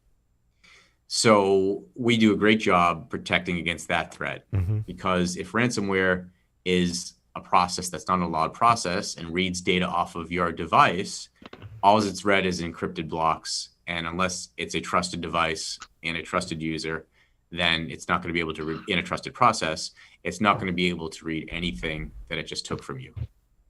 Okay. So what's that do to the ransomware recovery scenario? Like we hear about companies, they shut down all the impacted IT and then they're rebuilding it. You're in a SaaS. This sounds like it get really complicated, or am I misunderstanding? So no, not really, because what you do is just put your backup application in the allowed list. So your backup will read the data in an unencrypted way. So then you restore, and we detect that the restore on an endpoint, if it was a trusted endpoint, those bytes that you get restored back on the endpoint are going to be in the exact same state as they were when they got backed up.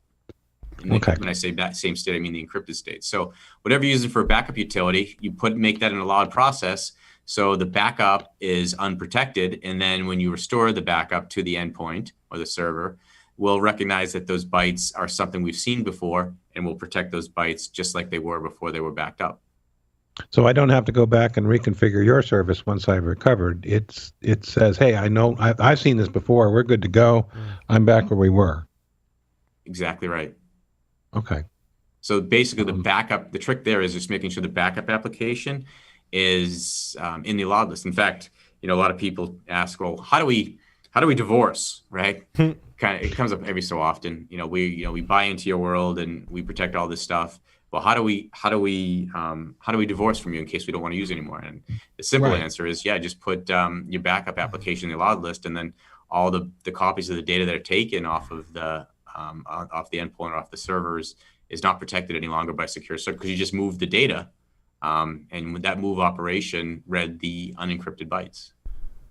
So can I'm going to ask a question about that, because one of my I'm sure it's a biased paranoia about encrypted operating systems, encrypted file systems, has always been, can it become corrupted and I lose all my data and I can't get it back? Because I've had people do that with various and sundry tools. So how do we prevent that from happening because of some kind of corruption or change to the system?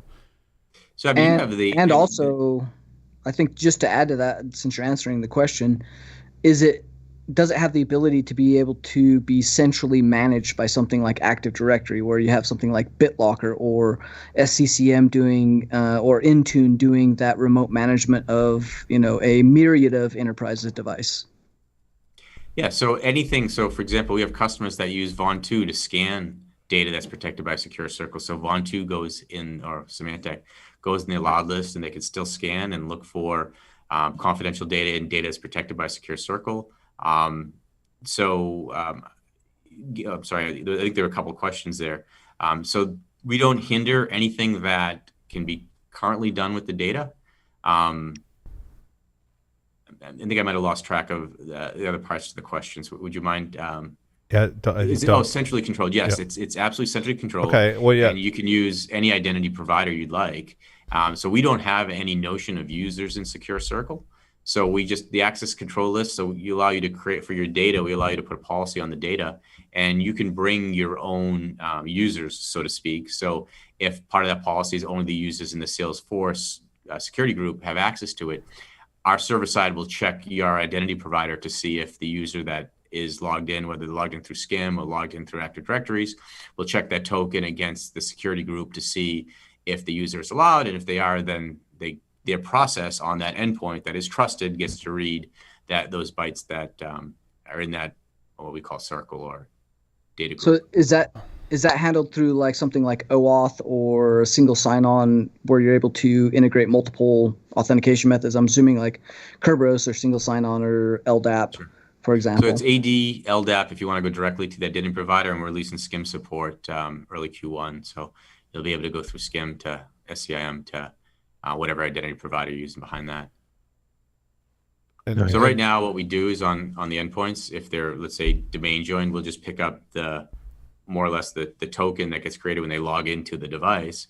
But you think of SCIM, nobody's logging into devices anymore. People are just logging into their identity provider. So we basically will get the token from the identity provider and use that in our agent on the endpoint to go validate against the security groups that the identity provider behind the SCIM is using.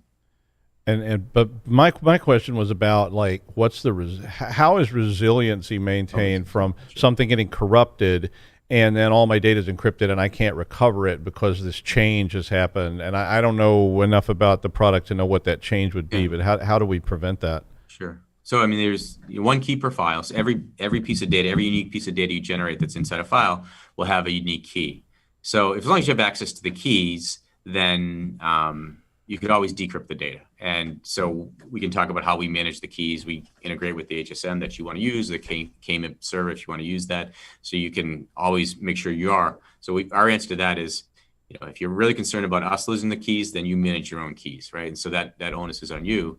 And what we can say, as long as you have the keys, you can access the data even without us, because essentially there's a structure to how we store data, and it's documented, and you could literally, as long as you have the keys, always recover that data. The other part of your question when it comes to file corruption. Well, file corruption is something that any file system could happen on any file system. But when you build file systems, you do things like journaling. Just to give you an example, we make sure that if we had a hard power outage when we're creating data on a disk, that we're fault tolerant to that. So basically, anything a modern file system will do happens with data that's protected by SecureCircle. So sure, any file system has the potential for data to be corrupted, but there are standard practices when developing a file system of what you need to do to prevent against that. Well, yeah, I was thinking more like file corruption in the sense that if those keys are derived from, like, for instance, there have been systems where the keys are derived from hardware, and you were talking earlier about, pulling a drive out of a machine and putting it in another machine and won't read anymore.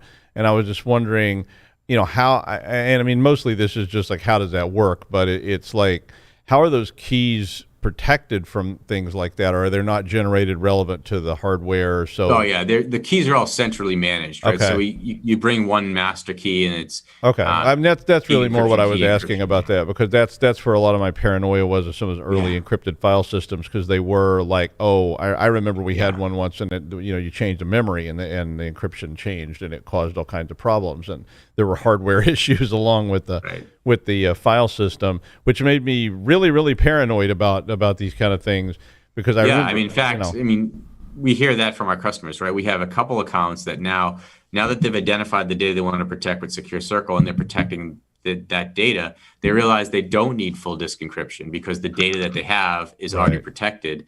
So full disk encryption is just giving them more pain than anything. Actually, it's not even giving them any security. Absolutely.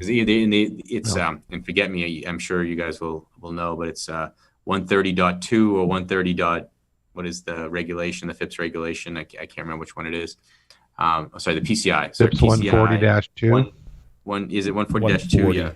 Yeah. The one that everybody interprets as full disk encryption. It says disk encryption, but it also says file encryption as well, right? So if you actually read it, we can show audit trails that all the data that is in scope is protected by SecureCircle, so you don't have to worry about that, because we hear that quite a bit. What you just mentioned about having to enable a hardware dependent key that's on the device. And people just can't even boot their machines, right? So the worst case, if you can't access keys with SecureCircle, let's say we have caching policies and all this other stuff, time to live you can set, but let's say your time to live expired and you couldn't go to the server to reheat the token, couldn't get the keys anymore, and you wanted to get on your device, you could still get on your device.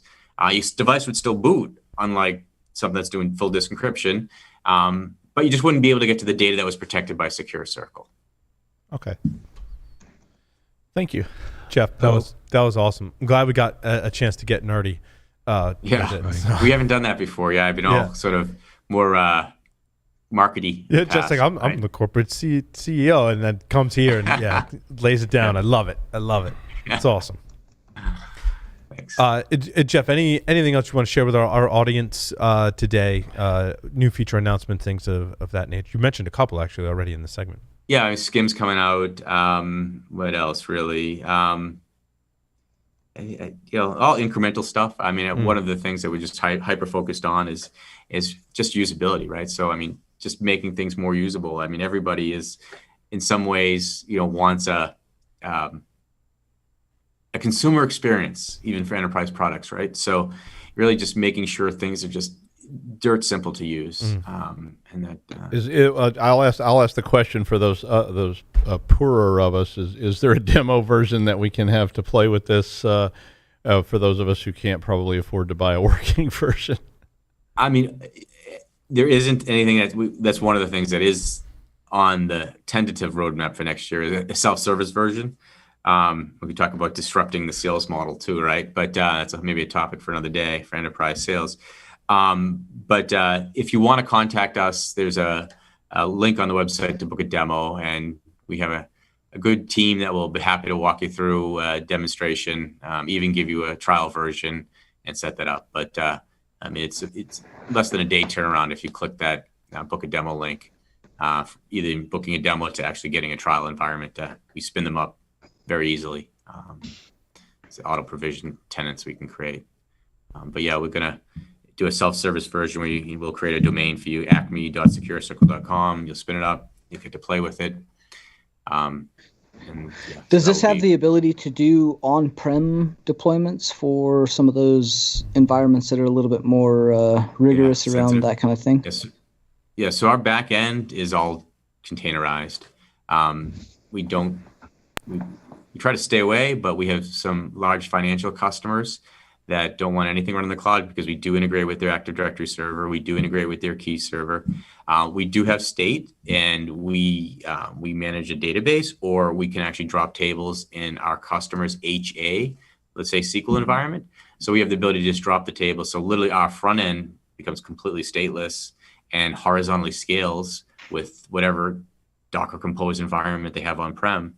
They manage state in there. We delegate the state managed onto their HA environment, and we integrate with their key servers, and we integrate with their identity provider. So yeah, in those cases, for the larger guys that want to do that because we're touching more sensitive systems that are on-prem, we do that. Jeff, thank you so much for appearing on Paul Security Weekly tonight. No, my pleasure. Thank you so much, guys. For folks who want to learn more, visit securityweekly.com/SecureCircle. Stay tuned. The security news is coming up next.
Qualys has brought together vulnerability management and patch management, letting security teams discover vulnerabilities and apply patches immediately, all within a single, unified app.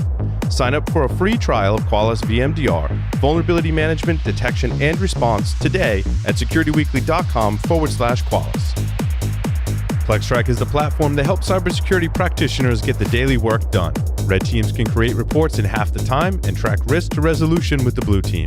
Teams can centralize remediation efforts across all scans, assessments, and audits. Effectively communicate risk in real time through simple visualizations, scanner and ticketing integrations, and robust analytics. PlexTrack is perfect for collaboration across all teams. Visit securityweekly.com/PlexTrack to claim your free month. The biggest problem in security that remains unsolved is flat networks inside the cloud and data center that allow threats to move laterally and compromise vulnerable targets. But microsegmentation using traditional firewalls is too complex and time-consuming. There's a better approach: Edgewise Zero Trust Auto Segmentation. Edgewise is impossibly simple microsegmentation. Using the identity of machines and software that are communicating, Edgewise offers the strongest protection that adapts automatically to changes. Protect any application in any cloud without any changes to your network by visiting securityweekly.com/Edgewise.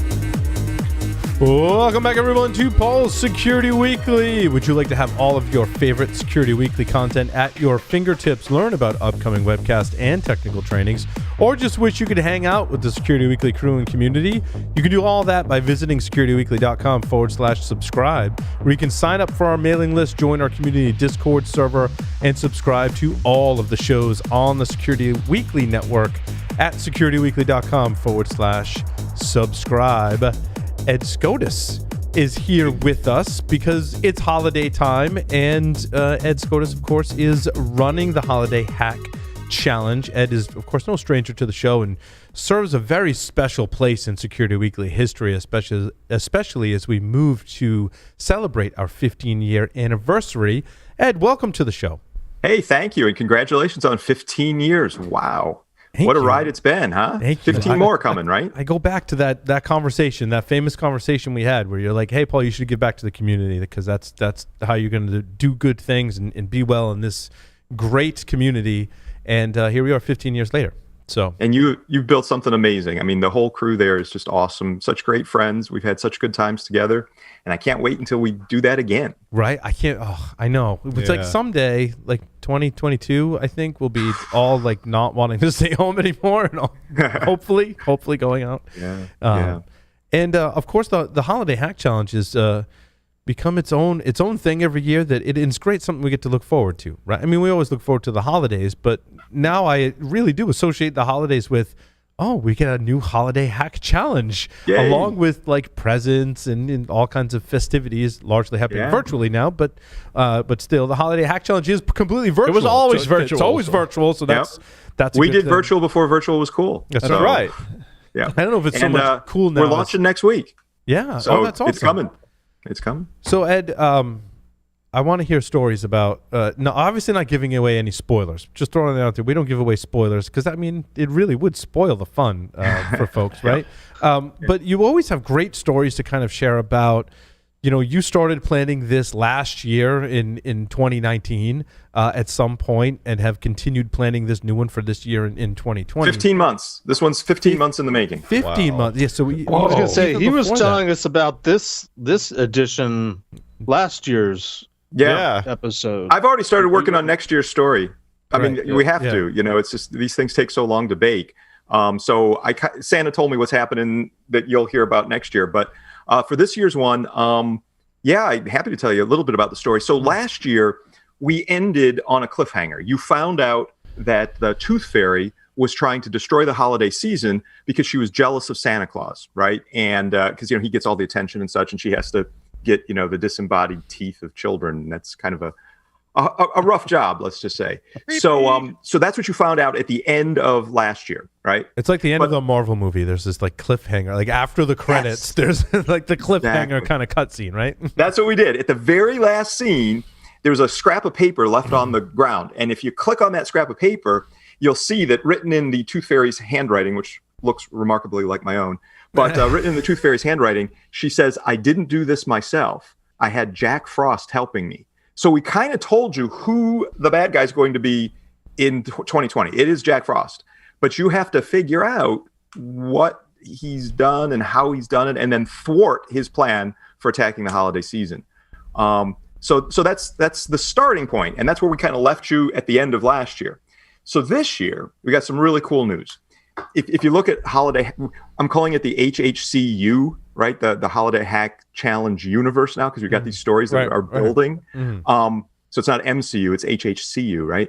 So in 2018, Santa Claus hosted KringleCon inside his castle at the North Pole, but the castle got super crowded. So in 2019, we moved it to the largest venue at the time at the North Pole, which everybody knows is Elf University, right? Elf-U for short. So that's where we were last year. But Elf-U got pretty packed. So Santa has spent the last year doing major upgrades, a huge construction project to his castle. He's added all kinds of new stuff. We've got a new courtyard out back. There's a new Net Wars room on the roof. There's a magical elevator. It's really cool. Now it's still a little bit under construction. You'll see some elves wearing hard hats and, some nails and ladders and wallpaper and stuff. Kind of. Are there like elf binaries in there somewhere? Is that? Oh, you bet there definitely are. There has to be. There definitely are. Yep. So, so you're going to enter this thing that's still a little bit under construction. And you'll get to solve all kinds of great challenges. You get to interact with the elves. There's lots of hints. We try to make it as fun as we can, but a really compelling storyline with a lot of little twists and turns in it. The other thing that we're saying is, we're hearing from the elves that Santa is behaving kind of strangely this year. We're not exactly sure what's going on. It's probably just stress. I mean, look, it's been a rough year for all of us, but Santa is saying some things that are kind of unusual. So we just kind of warning people, when you get there, you might see Santa kind of say or do some strange things. Just keep an eye on that. I'm sure everything will turn out. Is Rudy Giuliani representing Santa? Fever? Oh, boy. Rudy Giuliani is not featured in this year's Holiday Hack Challenge. I thought it might be representing Santa. Does Santa have a cough and a fever by chance? He may. Yes. Did you build in stuff around the pandemic, or is this a world where we can escape from? It's a world where you can escape. We did a Holiday Hack Challenge, a little one, as we called it Mini Net Wars Mission 3. We did that in May, and that was Santa Claus building video games to deal with the pandemic.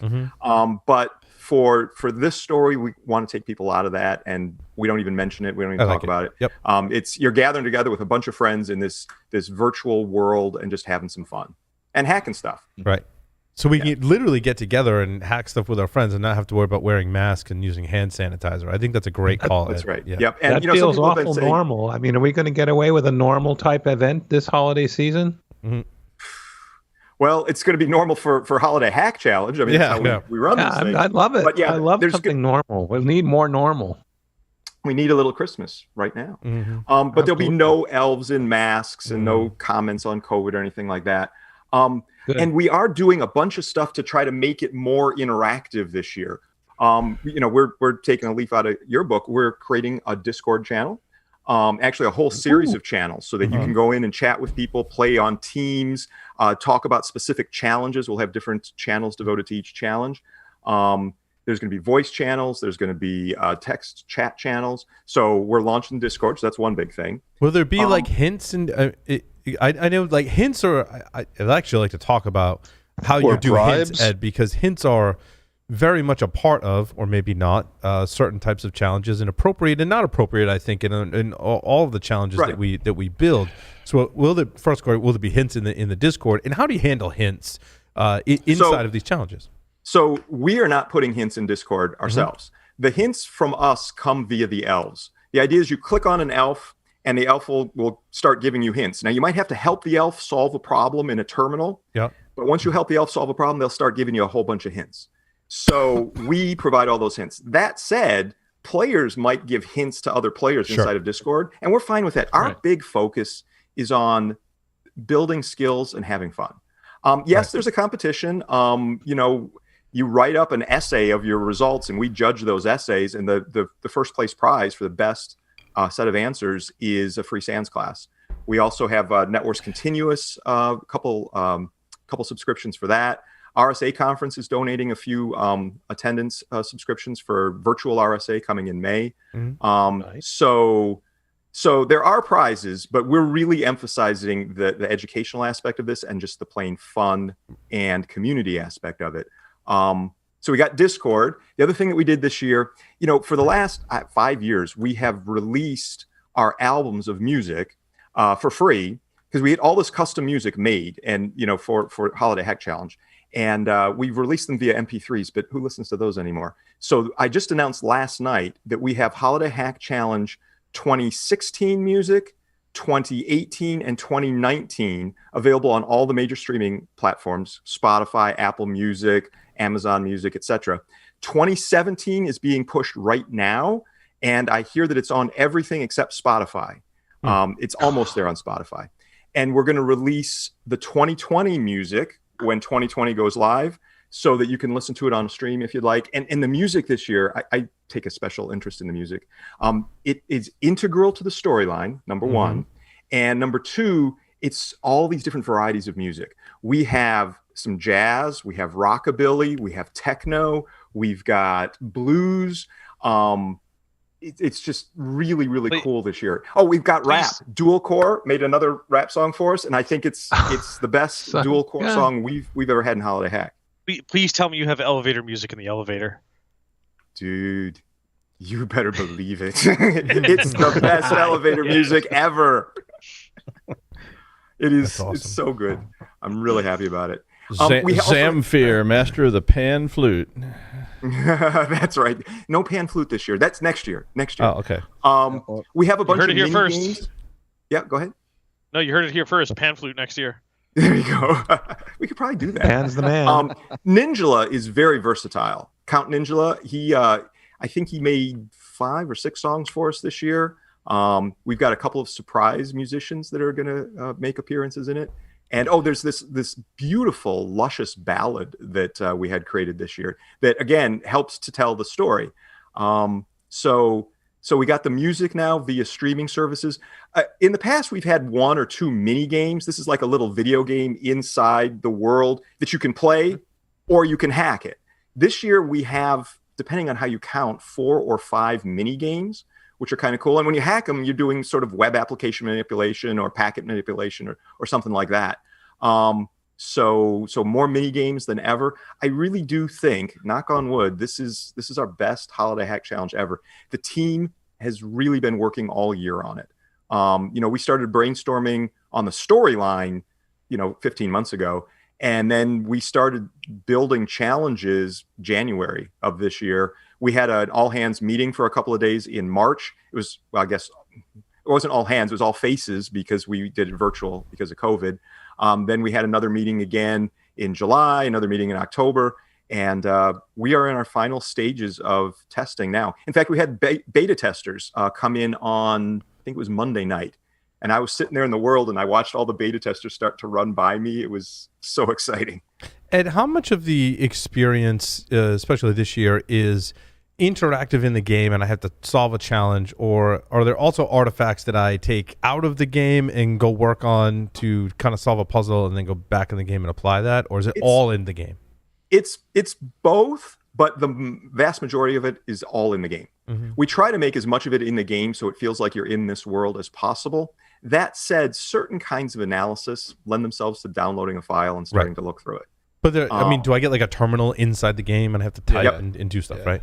Yep, there's terminals all over inside the game. There's web-based interfaces to a lot of the tools that require web-based interfaces. But, for example, you mentioned, analysis of a binary, an ELF binary, as a matter of fact. Mm-hmm. And, we let you download that, or an executable, we let you download that because you're going to want to. You're going to want to take a look at it and peel it apart with your own tools. But also we provide terminals so you can look at it with the tools we think you're going to need for it. It's amazing how you've combined this hacking challenge with an interactive video game, which also a lot of the interactive games today carry with it a storyline and a plot and music very similar to a movie. I think it's just amazing how you put all these pieces together to create, because you didn't create a movie, you didn't create a video game, you didn't create a challenge. It was some conglomeration of all three of those together.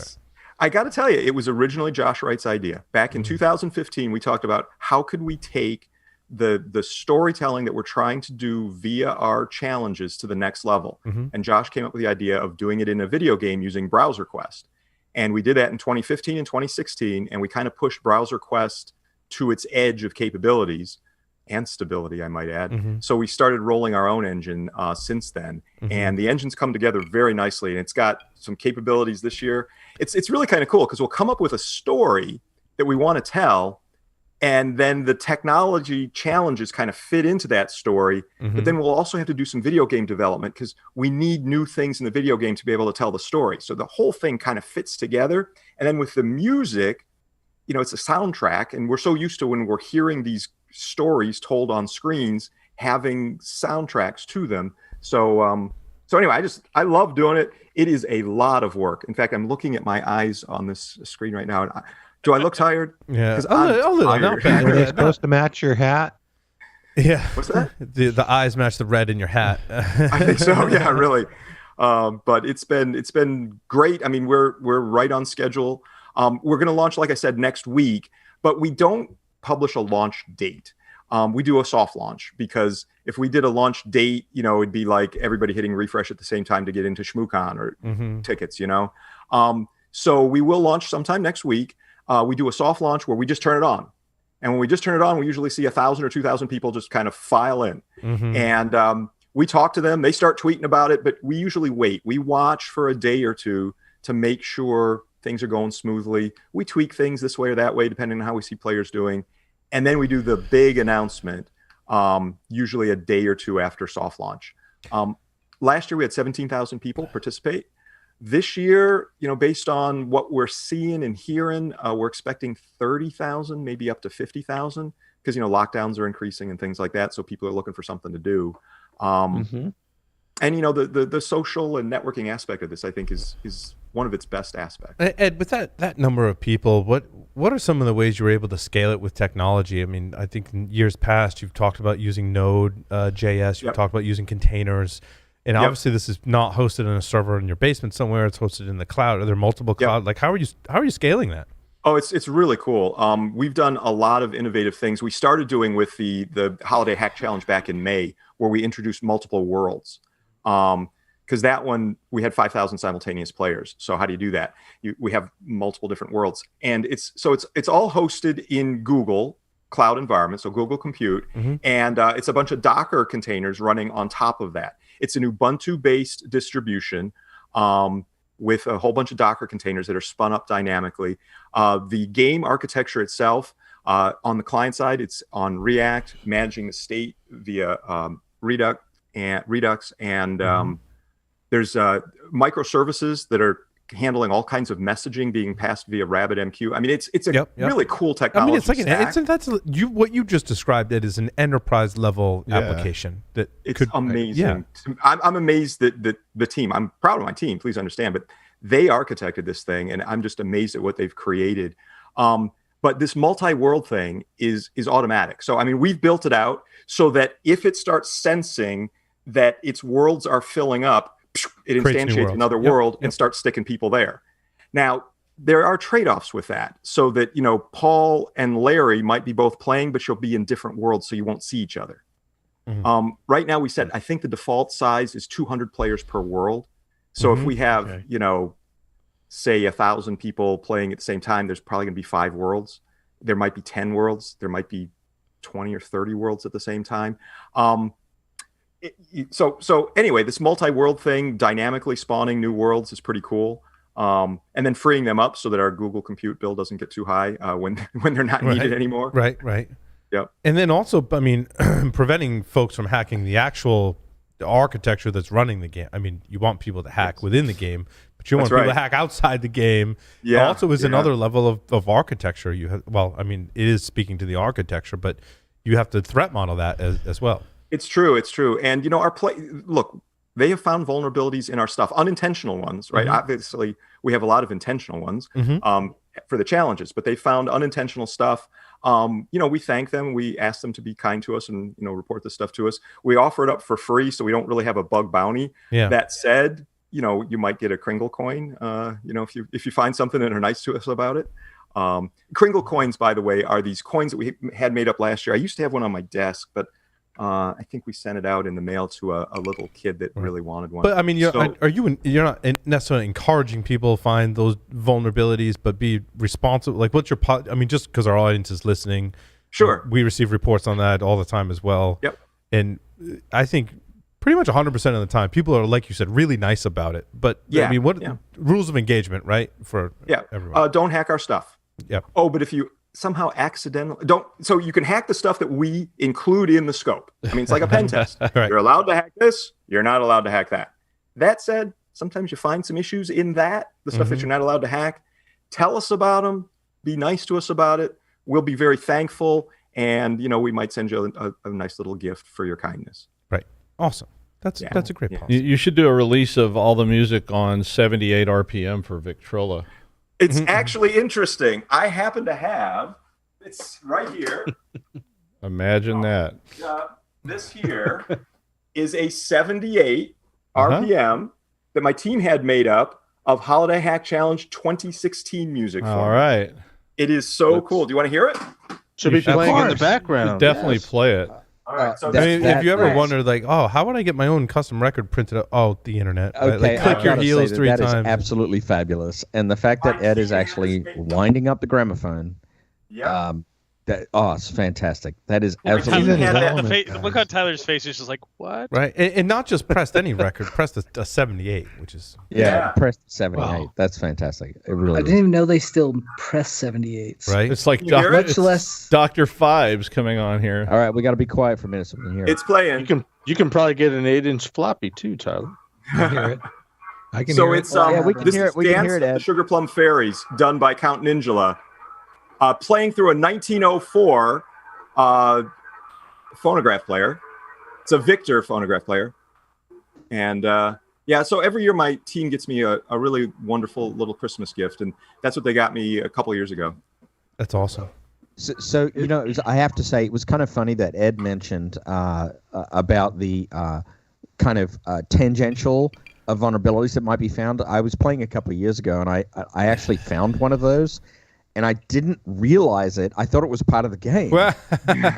And so I just kept on trucking forward. But the problem was one of the side effects of finding an actual vulnerability, in this case, I think it was a web app command injection vulnerability, was that I actually sort of stepped forward about 3 steps in the game, and I missed like about 3 or 4 of the hints. And then I remember talking to Jeff McJunkin or chatting to him over Twitter or something, and Jeff's like, "Oh, dude, that's a real vulnerability." It happens. I mean, look, we work really hard to try to make this stuff secure, but I mean, we all know this. This is our industry. Stuff happens. You miss things. No matter how hard you try, you want to have good belt and suspenders. Oh, another new thing we're launching this year is we have a status page. So you can look at the health of our various services to make sure, if you're trying to solve this challenge and it's not really working, is it because the given service that challenge relies on is down? So that way we're kind of constantly checking every few minutes, and you can look at our status screen to see how that's going. That's we have a Git repository where people can report issues to us, which is good. We've had that for a couple of years now. So, I mean, there's this whole vast infrastructure of stuff. Also, the people that we have, we've got, a character artist. People ask me all the time, where do you get these great characters? It's a lady named Annie Royal, and she's from the UK. She does great character work. We've got great artists that do layout stuff. And, Evan Booth on the team, he's the primary developer of the video game piece. And he's a great artist outright. I mean, the guy makes just incredibly beautiful things. I got a question about the technology. So you've featured the Cranberry Pi terminals for many years, giving you the terminal access to do stuff. Has Santa upgraded from the Cranberry Pi 3 to the Cranberry Pi 4 this year? Yes, of course. Yes, Awesome. I upgraded my own Raspberry Pis in the office over the summer to Raspberry Pi 4, so that now I tweeted about this. In fact, it was, I think, my most retweeted tweet ever. But on my 1951 porthole TV, I have it driven now by a Raspberry Pi 4. And the cool thing about driving that from a Pi 4 is I now have enough performance so that I can run the browser-based interface of Zoom or of Netflix. Because Zoom and Netflix really like to have an x86 or x64 infrastructure, and the Pi, of course, is ARM based. But that said, with their browser interface, you can still run those things as long as you got enough horsepower on an ARM based infrastructure, and it works just great. So, yeah, if you ever want to see a Zoom meeting or a Netflix show on a TV from 1951, it's we've got it. That is so Ed Skoudis, right? That's like a whole different kind of retro Pi. Yeah. Which is different from the retro Pi video game, of course. But we do have there are Cranberry Pis throughout the game, and they are Cran Pi 4s, of course. And that the idea is we have these things called objectives, and the objectives are the things you've got to conquer to win this thing. In addition to the objectives, we have these little terminal challenges. They're on the Cranberry Pis, and they're designed to take 5 minutes or 10 minutes or 15 minutes. That's what they're designed to. Sometimes they take longer because they're harder than we think they are.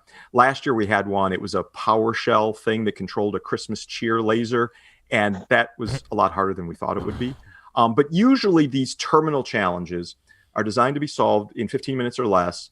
And then once you solve them, we give you hints for the big objectives. Yeah. I hear this a new piece of hardware too. I'm not going to say what it is, and I don't expect you to, but I hear there's some really new cool hardware that you can interact with in the game. It is so freaking awesome.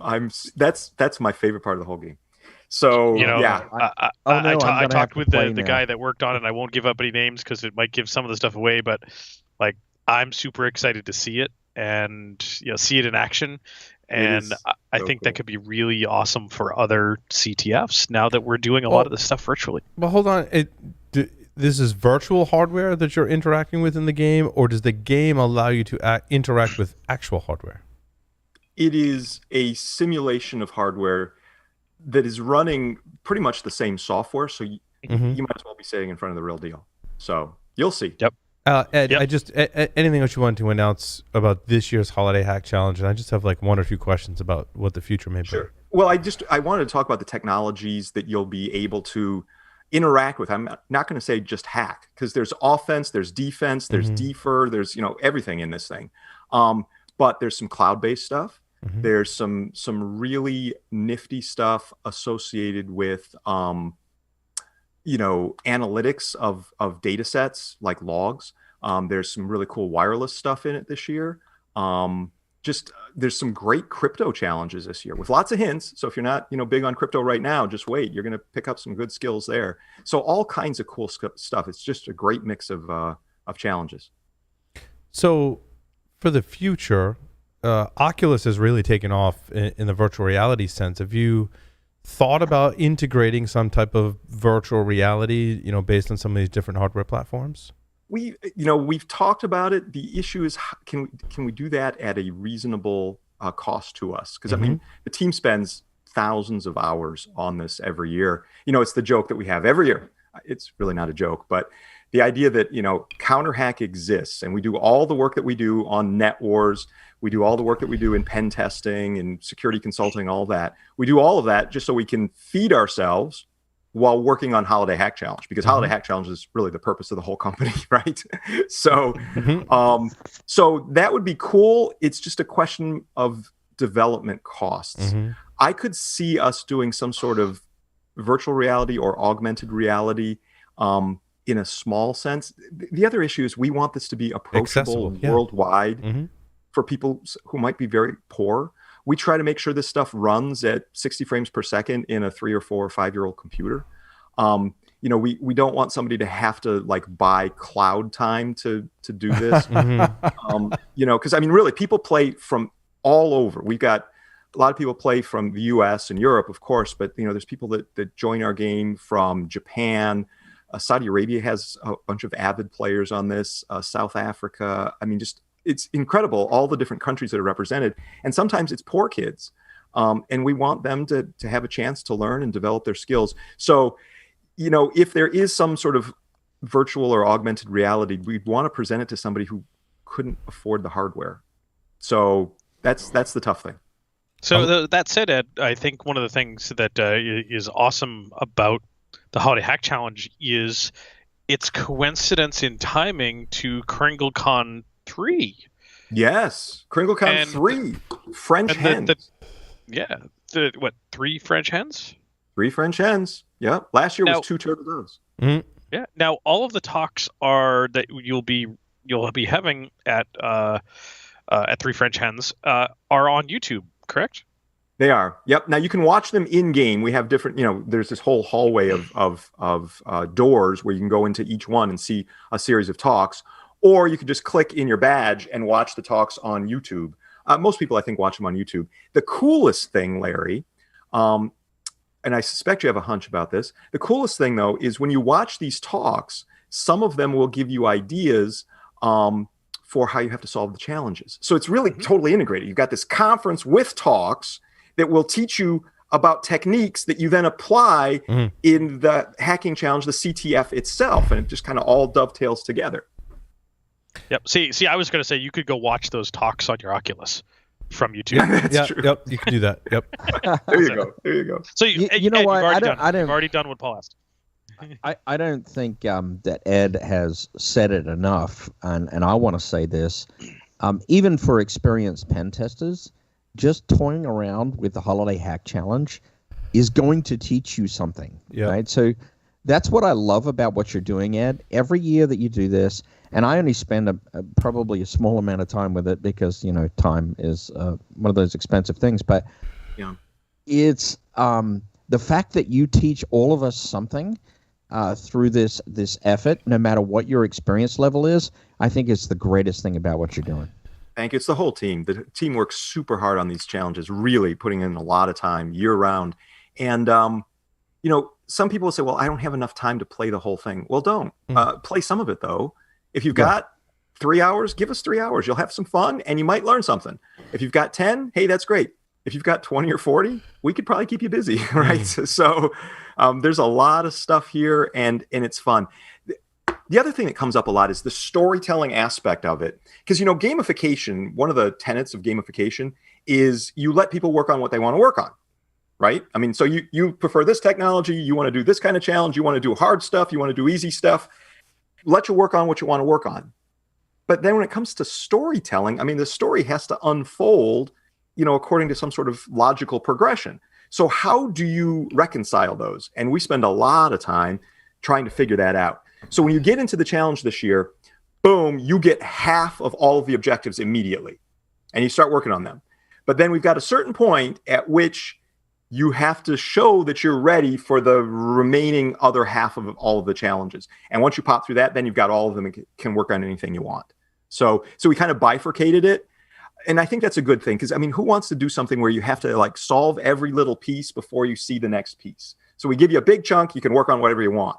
But then once you get through this threshold, then we give you the rest of it. So it's in 2 parts, and that helps us tell the story. And these are pretty diverse, just to speak to folks that are like, oh, maybe I don't have the time. But you still want to learn stuff as security. Most of us want to learn new things all the time as hackers. But there's a lot of different technologies. You already mentioned there's PowerShell, there's ELF binaries, there's executables, there's forensics, right? Logs. There's lots of different types of things that would kind of cross multiple different skill sets within security and technology. That's right. Yeah. And we really do try to have that diversity of things to keep people interested. It also keeps us interested, we'll get these crazy ideas. There's going to be some protocols that you might not have worked with before that are going to be built into this challenge. And they're very important protocols, very widely deployed. So you'll learn that. We really do try to signal to the player which ones are the easy ones and which ones are the hard ones. Every challenge has 5 little Christmas trees with it. And if one of the Christmas trees is shaded in, that means it's easy. If all 5 are shaded in, that means it's really hard. Gotcha. So, and we try to have a diversity of those things too. The other thing that we look at is when players play, we plot, how many people finish the first challenge, how many people finish the second challenge, how many people finish the third challenge. And obviously fewer people are going to finish the last challenge than finish the first one, because it gets harder and harder and harder. But you want it to be somewhat smooth in the way that it goes down. You don't want to have fairly easy and then boom, it got really hard here. You want some sort of gradual denouement in how many people get it. My team starts freaking out. It happens every year. they'll see, oh my gosh, this player just finished the entire thing. Yep, that's good. Oh, another one did. Oh, it's terrible. Oh my. And then we'll look at it, and 3% of people finished. And my team will freak out because if you have 17,000 players, which we had last year, 3% seems like an enormous number of people. Mm-hmm. But it's still 3%. 3%. Yeah, your curve is still even and gradual, right? Yeah. You gotta put it in perspective. Mm-hmm. Yep. So he's got a question in there. He keeps trying to chime in. Yeah, well, I was just thinking, how about a future enhancement where you dial up or down the difficulty? Well, we let you do that kind of. So we do that in a couple different ways. One is you can work on the harder stuff first if you want. Right. You can bypass the easier stuff. The other thing is many of our mini games have multiple levels of difficulty, and you can choose to solve it or hack it on the easy mode or the medium mode or the hard mode. We did this with Holiday Hack Trail. I think it was last year. If you played, yeah. Yes, and Ed, that was a fantastic one because it speaks to some of the length of some of the stuff. My eldest daughter and I played that one when the game came out last Christmas, and she thought it was fascinating. But then we also used that as a training exercise to help sort of imbue hacker mentality to some of our non-technical staff at our all hands meeting this past year. That's so cool. We played it many months afterwards. Yeah, and we do keep these things up year round. Really, I out of my own pocket, I pay many thousands of dollars to keep these up year round. So please use them. That's why we keep them up, so that you can practice anytime you want. Or if you found a challenge particularly fun or cool, while you worked on it in December, you can tell your friends about it in March or June. And you don't have to worry about them beating you on it because it's only competitive from second week of December up to January 4th. And we do ask people, don't publish your answers before January 4th. After January 4th, anything goes. You could publish your answers. We publish answers after that so that we can show people and you can learn. So if you look and want to play Holiday Hack Challenge 2019, you could start tonight and you can see the answers. They're there for you. Also, I should point out, you can register right now at holidayhackchallenge.com. And if you go there, you'll see some interesting little graphics that kind of hint a little bit about what this year is going to be about, just a little bit. But you can register now, and that registration will carry into the 2020 game when we launch next week. So that's kind of a cool thing. We've never done that before. In the past, we just launched, and you had to register at that time. Now we had registration open on this thing for a few weeks now, so you can register now, and then when we go live next week, you'll be ready to just jump right in. HolidayHackChallenge.com. That's right. Outstanding. Yay. Ed, you're going to stick around while we discuss news right now, unless there's any final things you want to mention about the Holiday Hack Challenge. No, I really appreciate what you guys do. It's such a service to the community, and I'm so thankful for the show and for all that you guys do and how you bring up new, and inspiring minds and speakers and ideas just constantly. It's incredible what Security Weekly, the whole universe of Security Weekly, the SWU, right, means to the industry. So thank you for all what you guys do. Well, thank you, Ed. Oh, and can I say one thing? Yeah, please do. Ed, I was going to tell you, a lot of my students asked me to tell you thanks for the Holiday Hack Challenge. They said that that was really rewarding, and they enjoyed playing it. We send students over there all the time who are trying to get into this, and when parents call me and say, how do I get my kid involved, I've been sending them there for years. So I'll thank you as well, and it's a great product. I appreciate that. I'll pass that on to the team. We should say, I guess it's been implicit, but we should say, it's free. So yeah, I mean, that's what, I always tell people, I'm like, here, people say, how do I get involved in this? How can I get in the community? I'm like, here's a thing you can do that's free, that has clues, that has training associated with it. You can actually go listen to a speaker talk about this particular hack that is being done at a professional level. And, and people always, I don't know anything about it. I'm like, that's fine. You don't have to know anything. Just go and give it a try, break things, learn things, and it will be rewarding, because that's the secret to cybersecurity, is breaking things and learning things. That's true. And we hope that the storyline will make you laugh a little bit here and there. Well, that too. I love that you're encouraging people to get in the field. I'm not a huge fan of gamification when it comes to like security awareness training and things like that. Like, I get it, but I'm like, it's a business environment. I don't know. There's different you're securing an environment when it comes to getting people excited about software development, information security. Gamification, I think, is huge for engaging. There's actually studies that prove that in certain populations, especially women, especially in certain studies, just really latch on to taking on these tasks and challenges and learning new things when it's gamified. And I think that's really super important. That's really cool. And, when we build these things, we really do try to create, an immersive environment, but also an encouraging environment for all people, independent of culture or, religion or independent of gender or anything like that. It's because sometimes we get that really U.S.-centric view of the world too, and it's encouraging to hear that in the game it's for everyone, right? Yeah, we really do push on that. We had an issue this year. You have to do some. I don't want to get into details, but certain things. If you do time zones, what time zone do you choose? So we did North Pole Standard Time, which doesn't exist. The North Pole is in every time zone, right? It's a pole where they all meet. So anyway, I created NPST this year just because we needed to refer to certain times, and we wanted to be independent of any time frame on Earth. So there is stuff like that we think about. So yeah, just to keep it open and inclusive. Is there a NPST server called Tick or Talk? Yes, that would be maybe next year. That would be interesting. Yeah. And do they observe daylight savings time? I don't know. We've only done this in December, so it's standard time. I guess we did that one in May, but there was no time. They don't have daylight at all. Yeah, really. How about that?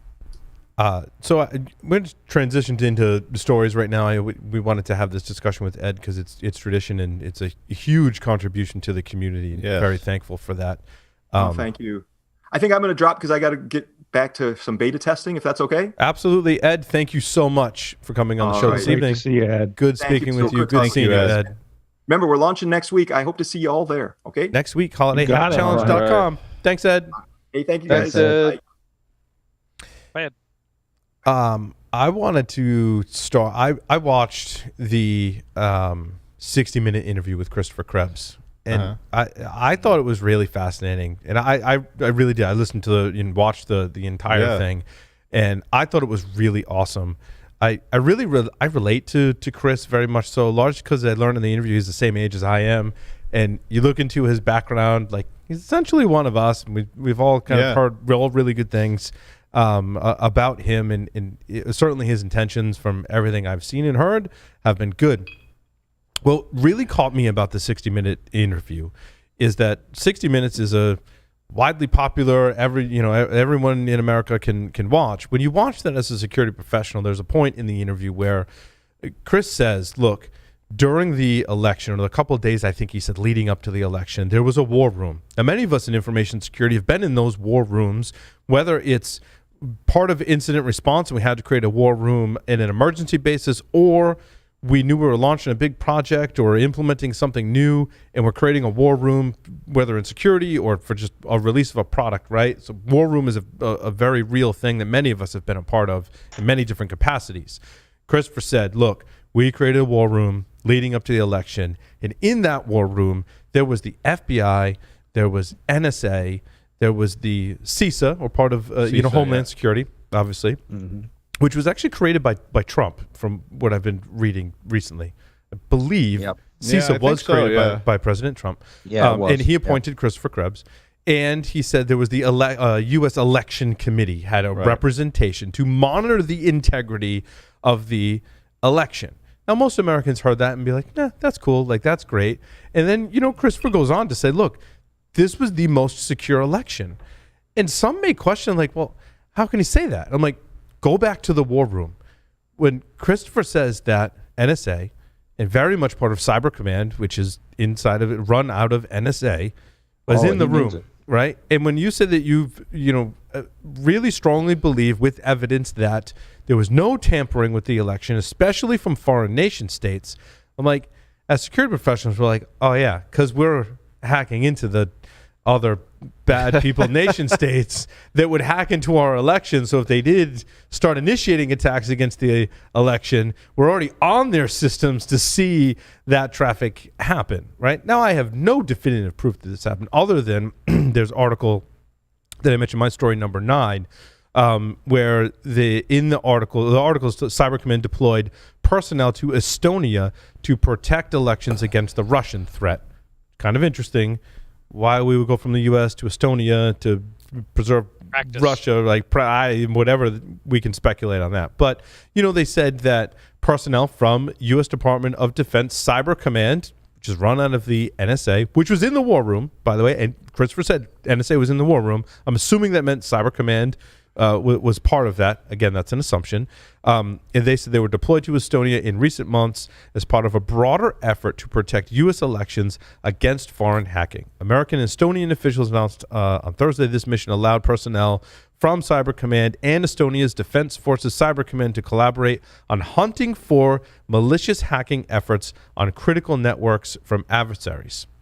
Very interesting. I think this backs up my claim that that's one reason why we can say CISA as an organization, when former head of CISA Christopher Krebs says this was the integrity of the election was preserved, especially from nation state hacking. That's the evidence I have. I see those comments from that Estonia operation, and I see, that was practice. That was that was the war game, as it were. That was putting it in the field, and it was an opportunity for them to tune tools of detection. Yeah. Like, we weren't just sitting there looking at logs on our own systems, right? We were literally monitoring the attackers. So I was going to say, I think what's really unfortunate is that Chris has somewhat been vilified, but when he came out and said these things, I kind of wish that he had actually mentioned all the agencies that and the efforts that went into the statement that he was putting out. Right. But that's classified, Joff, right? I mean, there's... I know there's only so much he can say, but, we in the community, we took that at face value, and we knew that he was coming from a position of strength. Yes. And he has our back, and he still has my back. I can't believe that he's been treated this way, but it's time for people to actually trust that when multiple agencies are doing in-depth, great work like this, that it actually means something. Yeah. Tyler has that look on his face, like he wants to say something. He doesn't know how much he can say or what he can say, but he wants to say something. Love you, Tyler. I mean, we really do have to start understanding that it's a different day and age. Like, federal government and the full force and weight of some of the agencies and efforts put behind particular engagements, missions, objectives, things such as elections, where there's unbiased and unpartisan opinions and efforts being applied. Those have to be taken and really understand the amount of work it takes to do that from a political standpoint, a technology standpoint, and then understand how much effort and weight that should hold from our standpoint. From the commercial place, in order to get this done in government, it takes a big lift. And when you do make that lift, there's a huge resource behind that. When we try and do this inside of a commercial organization, we have the full weight and buy-in of usually a board or a committee or asset owners.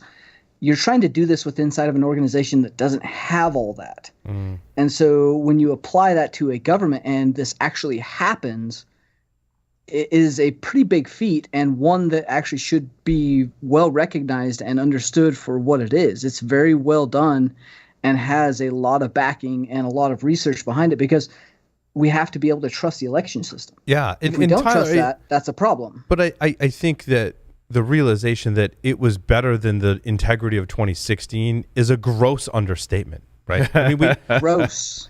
But one of the other things that CISA did in that light is we indicted the hackers from the 2016 election hacking, and not just like throwing it out there. Like, no, we were like, it's Russia, it was GRU, by the way, it was this subsection of GRU with this number, this unit within GRU, and these people within GRU, and likely we will never, bring them to justice here in the U.S. I mean, that was totally that wasn't the point. That wasn't the point. That was totally a statement, basically, to the world to say, like, don't hack our shit. We know who you are. Yeah, we've got 4 years to figure this out.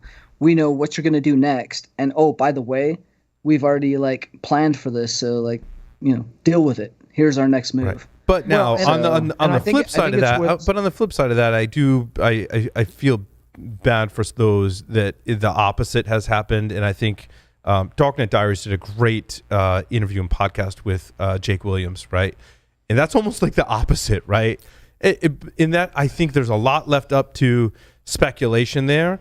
But you could listen to that and come to the conclusion that it also works in the other way around, that there are enemy nation states did get into some of our systems. And, of course, there was the huge data leak and Eternal Blue and all that in the tool sets that were leaked from those teams. And it works the other way, too. But I also think that we've learned, the U.S. government and the U.S. has learned from maybe some of those past mistakes and largely cleaned stuff up.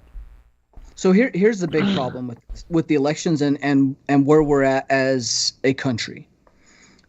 We have a nation state that has dealt with this. We've dealt with this technologically. We've addressed this from a stance of security and securing the election systems. We've done a good job around that. However, we have a general populace that does not have a trusted source of information. We have a general populace that has misinformation coming through multiple sources of social media, and we have a general populace that is probably not educated enough to really delineate the information sources, or even our news sources do not have the ability to delineate the information that they're provided and or giving out. And so the campaign this year is much different than 2016. Well, 2016 was a target attack against technology. This year, attack against the human element.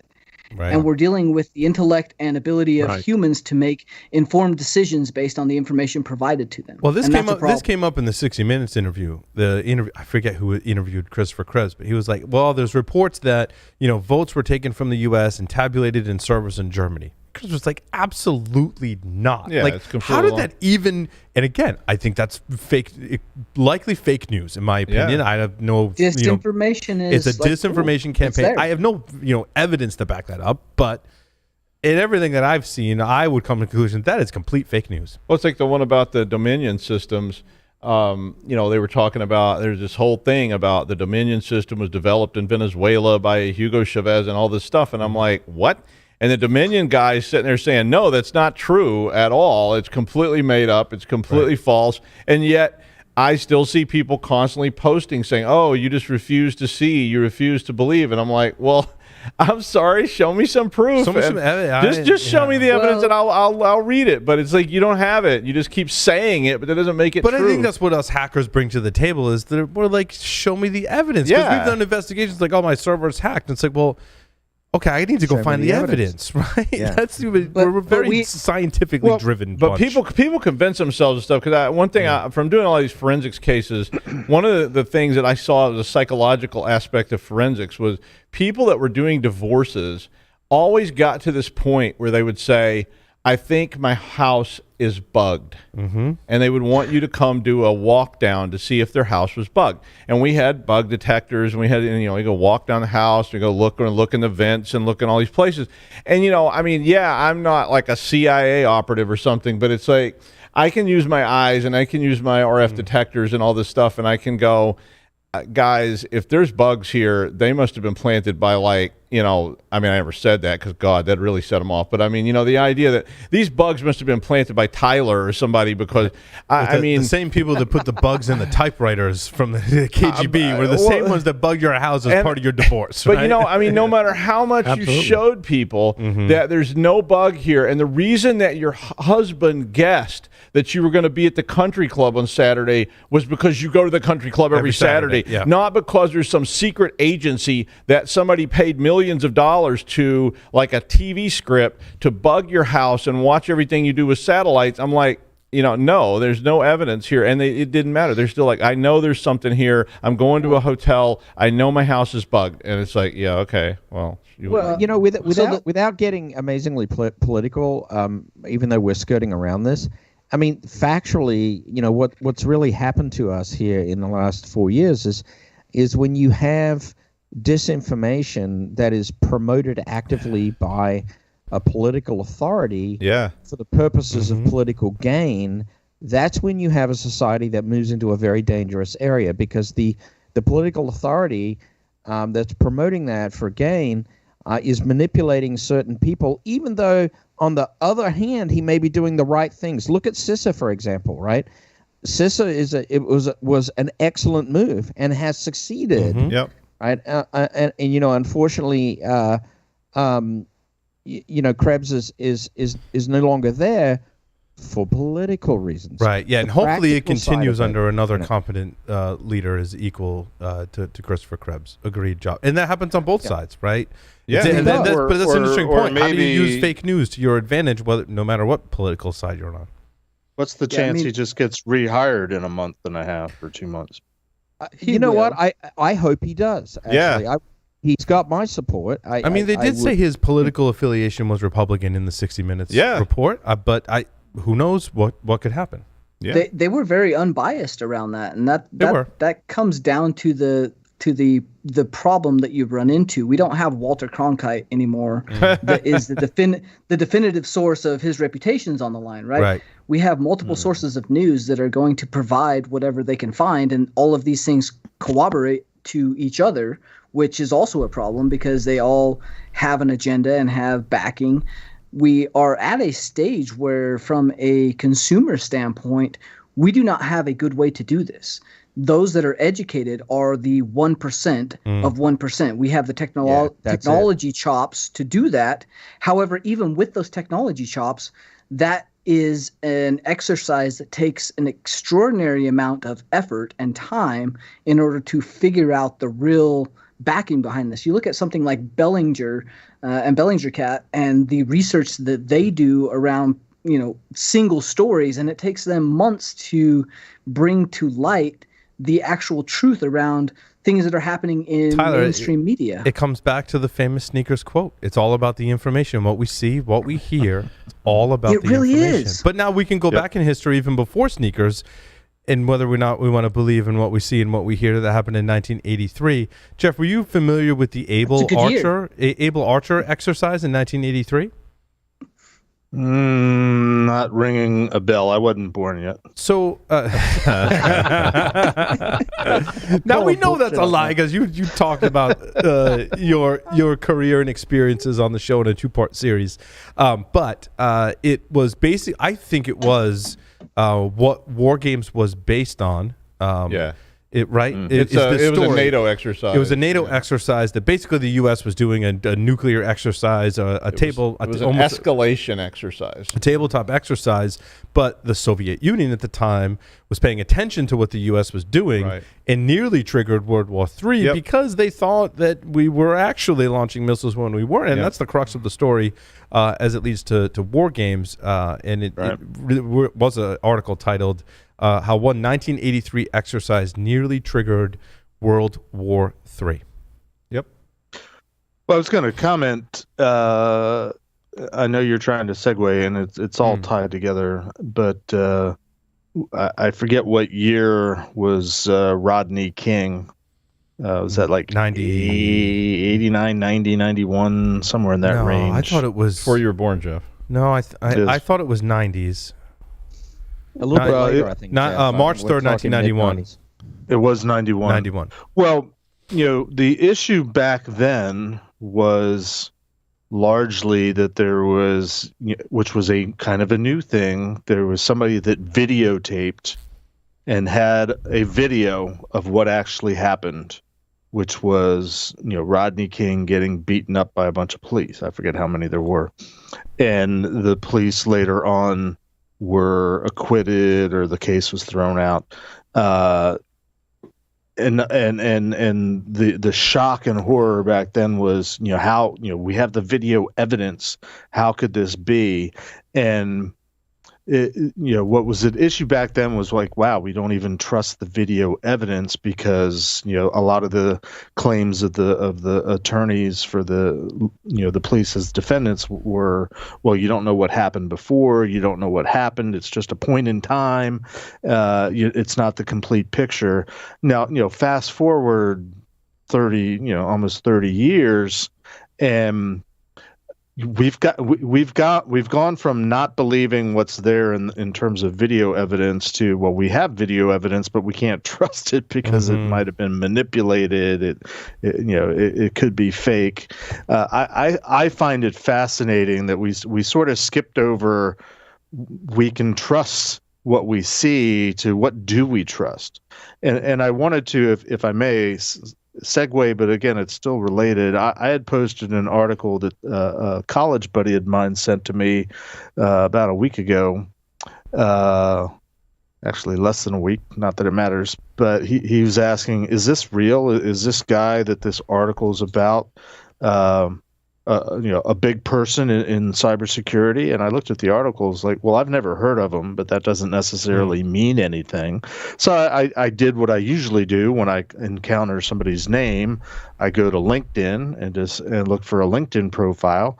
Didn't find it, which I thought was kind of odd. So I Googled him, and he did show up as having been a speaker at a cybersecurity summit. And I looked at his profile there, and it mentions what company he works for. So I go look up the company in LinkedIn, and that page that existed was auto-generated, needed a lot of information filled in. It's basically a placeholder. So I'm Googling that company again, and it doesn't, looking for a website. From what I can tell, it doesn't exist.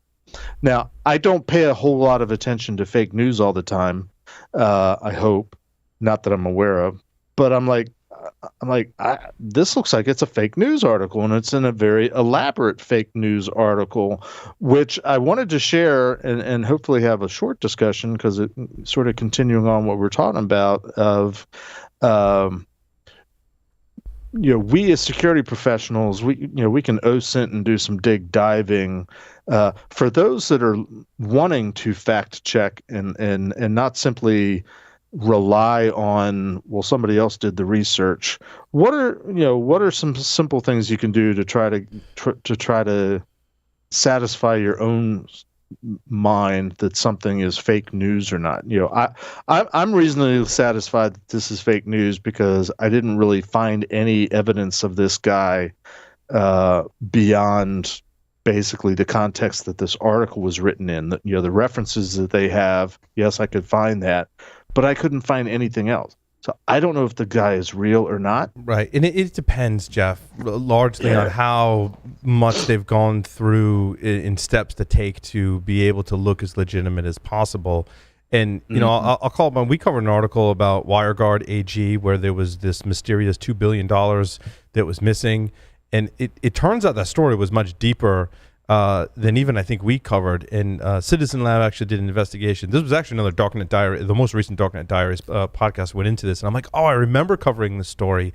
And it traced back to an Indian company called Bell. I want to say it's Belfort, but that's not. That's the Wolf of Wall Street guy. It traced back to an Indian company called Beltrox. And I remember him, to your point, Jeff, talking about how Beltrox employees had LinkedIn profiles, and some were more kind of legitimate than others. And there was other people on LinkedIn that were vouching for him. You can do a promotion or whatever it's called in LinkedIn, recommendation for people. And LinkedIn had recommendations. Turns out those were from the private investigators that were hiring Beltrox to do this nefarious hacking into people's email accounts to get information. Those private investigators turned out worked for companies like Exxon that were contracted out to these private investigators to get information about people that were calling out Exxon for unfair practices and unethical practices in some capacity. And it wasn't just Exxon, it was also WireGuard as well. And he started the story of someone that was basically doing short selling, looking at WireGuard as a potential short sell company. And that person was being followed by these, other private investigators and shady people, literally following him around, where he had to secure his family and his home. And one of the the Citizen Lab did this investigation, but it took months. And so if you run into a situation like that, you can expel a lot of resources in trying to uncover the story and get yourself in trouble too. If you started down a rabbit hole like happened with Dark Basin, there could be powerful people that in that chain that might come after you, and it might be a bad day. Fortunately, the person who was doing the short selling never came under physical harm. But that all the way on the other end of the spectrum could be some very quick and easy, simple checks of just validating, asking around, and running through some other things. Doug, I know you've done some of this research as probably part of your investigations and expert witness work as well. I mean, we always just use, like, for people, we always use a sort of journalistic approach, which was, kind of what Jeff did, but it's like, can I find two sources? Yep.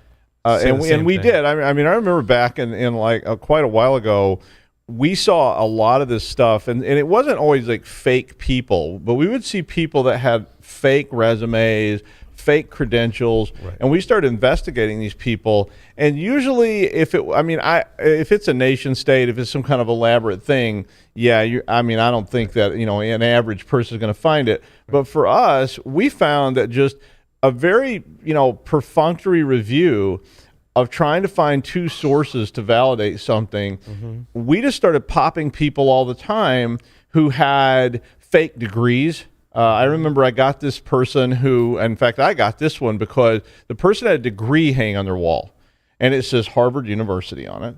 And the guy had a Harvard mug, and we were interviewing this guy. We were just reviewing people's credentials, the company. It was nothing illegal. There was nothing. Reviewing credentials, and and this guy's name popped up because he had some strange things like date problems and stuff on his resume. I'm in the guy's office talking to him. He's a high-level employee. I was talking to him. I was noticing his name. Oh, you went to Harvard? Oh, yeah. And he's got a Harvard mug and all. And I was thinking something strange about that. And I couldn't think of what it was, and we left. And that night I was going, I think I know what that is. And I called a person I knew who went to Harvard, and I said, would you read me your degree? And he starts reading it to me, and it's in Latin. And I called Harvard the next morning, and I said, do you print degrees that are not in Latin? And they said, no, they're all in Latin. And I was like, I asked the guy the next day, I was like, why is your degree printed in English? And he's like, what? And I was like, your degree's in English. It says Harvard, but all Harvard degrees are printed in Latin. And the guy was like, oh, and then he did the whole criminal thing. They had this option, and and we found out this guy never attended Harvard. It was all just made up. And so usually when you start just sort of poking at that, which is sort of a police technique, you'll start to find big gaping holes in a lot of stuff. And that's kind of how I've always treated like fake news, is just by, does this seem to have support? Where did it come from? And if you just look a little bit, you'll start seeing its circular references that are, this tweet was referenced by this news agency, which then somebody else referenced that news agency, and it just loops all the way back around to some just ridiculous thing. Right. Or it's a person, I don't know this, I never heard of this person they're saying is, one of the premier people in our field, that he's a professor who is, world acclaimed for his research. I'm like, it's not a normal, it's not a name that I would forget if I saw it. And I don't know who this person is, and that doesn't mean anything. But also, just sometimes to your point, I like to go to court records as well, or indictments, because oftentimes they'll list the person's real name and known aliases, and that can really kind of spiral you. Oh, yeah. Tyler's laughing because I know you've done some of these. Tyler and I kind of collaborate. I'm like, where do I go to find? I want to find this information. Like, can I get that legally without a private investigator's license, or like what's public record that I can reference to uncover court documents or people's aliases, right? Yeah, again, we go back to the general public's ability to delineate the misinformation from real information, and what's published on the internet and what you can dig up becomes an exercise in your analytical capabilities, not necessarily what's published. Yeah, there's a bunch of articles that corroborate and connect to each other, which is what we figured out, a good article that we released from Nisos way back in the day by Cindy Otis was around a former Fox executive that was doing disinformation or misinformation for the last election through a Macedonian media company. Now, all of this was tied and took a lot of investigating and took a lot of technical effort in order to tie these particular technical pieces together, in order to use the analytical mind and make the delineation and jump from technical data points all the way to, hey, this is misinformation and this is blatantly wrong.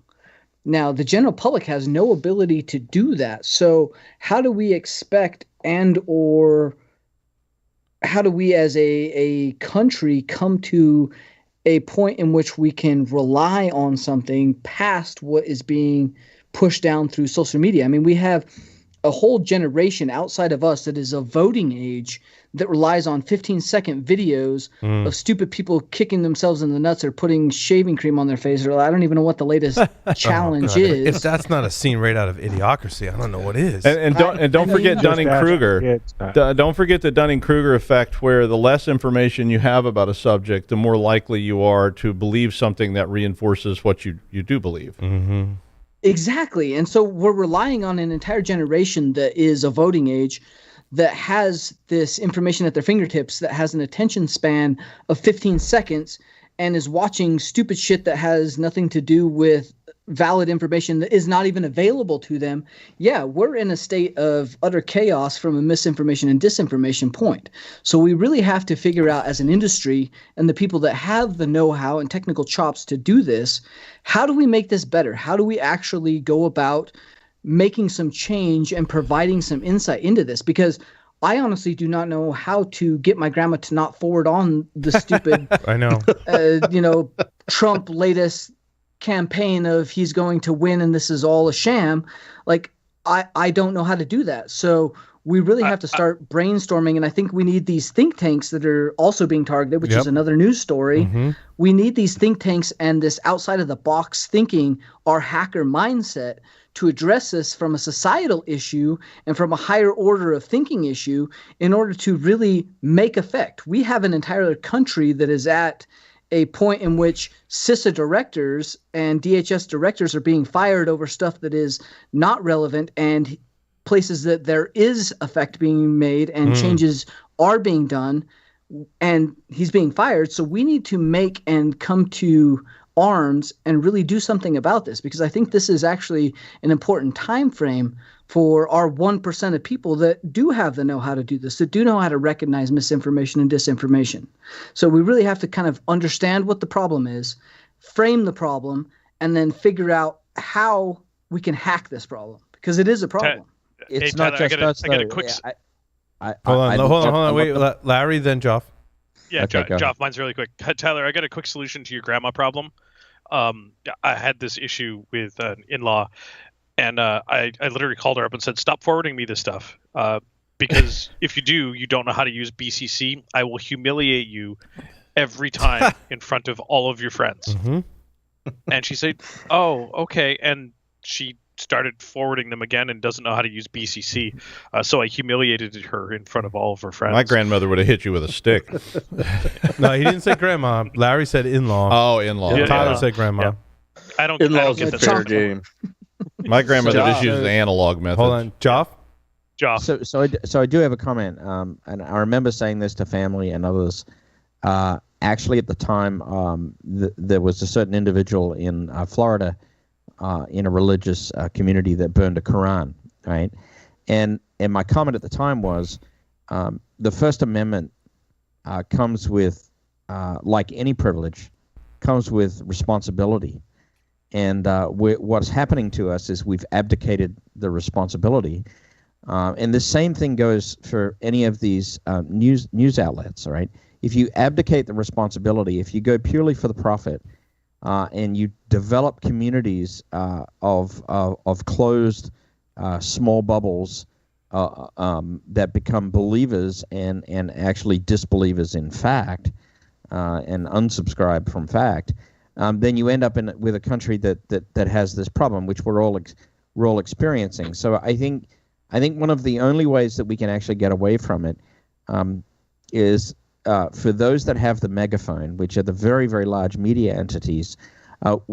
We are going to have to legislate truth at some level, because if you don't take the profit motive out of it, if you don't actually disrupt the fact that they can continue to create these bubble communities of disinformation for profit, you're never actually going to be able to break it. Well, let's continue on that legislative theme. Let's go to my story number 12. Baltimore County schools close after a ransomware attack. And that's exactly one of my questions, though. Like, why is Baltimore, anyway, the subject of these ransomware attacks? I think more interestingly is I'm not sure if this is an actual bill that's trying to be passed through Congress and being made into law or not, or if it's just in the kind of suggestion stage that we should create a bill. But there are proposals out there that I've heard of, again, I don't know the state of them, that are posing the question, should it be illegal to pay a ransom for ransomware? Because that's essentially funding bad actors, but also potentially funding other nation states such as North Korea, such as Iran. Who knows? So Paul, just real quick to set the stage for this one. The article that you referenced was published on December 1st. And I said, again? Yeah. But it appears that they are basing the article from a tweet from the Baltimore County Public Schools that was posted on November 25th. So that, there was some time in between, and I could have sworn, one of the last times I was on the show, 2-3 weeks ago, that it was I had the same thing. It was Baltimore City schools closed because of ransomware attack. What? Oh, well, Baltimore as a city was hit with a ransomware attack, not the school department, but that was last year. Oh, no, the schools were. Yeah, but last year, I think it was last year, the city of Baltimore was hit with a ransomware attack. Just a couple weeks ago, Baltimore public schools were hit with the ransomware attacks, and they had the day off from school for an extra long weekend because they couldn't do any of their virtual schooling. Well, it sounds like from the article that auditors kind of pointed out there was some gross security violations or negligence in play. So who knows? Sorry, Tyler. Here's the big thing with ransomware and the ability for us to respond to and deal with ransomware. We have insurance agencies and this new cyber insurance, which runs most of the response capabilities via your ability and IR company being on the list to show up and deal with these. Now, these cyber insurance policies and your ability to deal with ransomware directly applies to your insurance policy. So you run into a situation where this policy is now controlled and largely paid out by insurance. We run into things where you don't get good advice. You deal with companies that are grossly overpaid, and you are paying a premium for a company and a service that is now covering your ass for negligence and or misconfigurations, or they're trying to find those things so that they do not have to pay out on these policies. Big problem. The law you're talking about is from I did this story a couple of weeks ago. It's the Office of Foreign Assets, and there's a rule that you cannot pay money to certain people that are on certain lists. So this would be like Al Qaeda or somebody. You say rule like it's not necessarily. Well, no, it is a law. Oh, I mean, it's a law, and so it's from the Department of the Treasury. And so if you're a company and you want to pay a ransom, say for a kidnapping to Al Qaeda, you have to go to this Office of Foreign Assets and get a waiver, because otherwise paying a ransom to a terrorist group, a hostile nation state, etc., is considered supporting that cause, and it is illegal. So what has typically happened is big insurance companies and people like that have often had a relationship with this Treasury Department Office of Foreign Assets, and they send their attorneys over there, and all the attorneys sit down and they get your waiver and they bring it back, and then you pay the ransom and get your employee back or whatever. And so they were saying, the article that you're probably referencing was about ransomware could fall under this model, and if it was shown that North Korea, for instance, was the one that was ransomwaring you and you paid them money, then you could be essentially charged. Which today is really hard to prove. It's very hard to prove, and so they also said that if you're an individual company, this might be a challenge to get this waiver. But if you're a big insurance company, you probably do this all the time, and you have all kinds of waivers and lawyers and people in D.C. and they go over. Here's the other part with that, and the problem that we really run into with cyber insurance is Well, they are trying to, deal with cyber insurance pieces of this.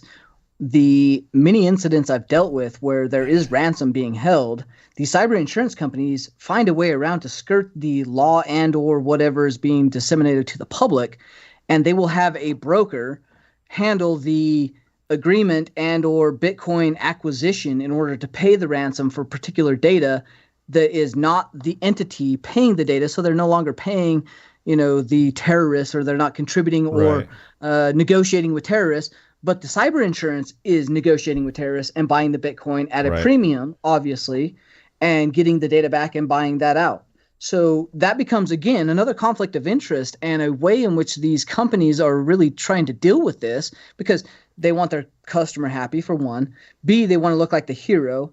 And C, they just want to make sure that this is dealt with in the most minimal way from a media standpoint as possible.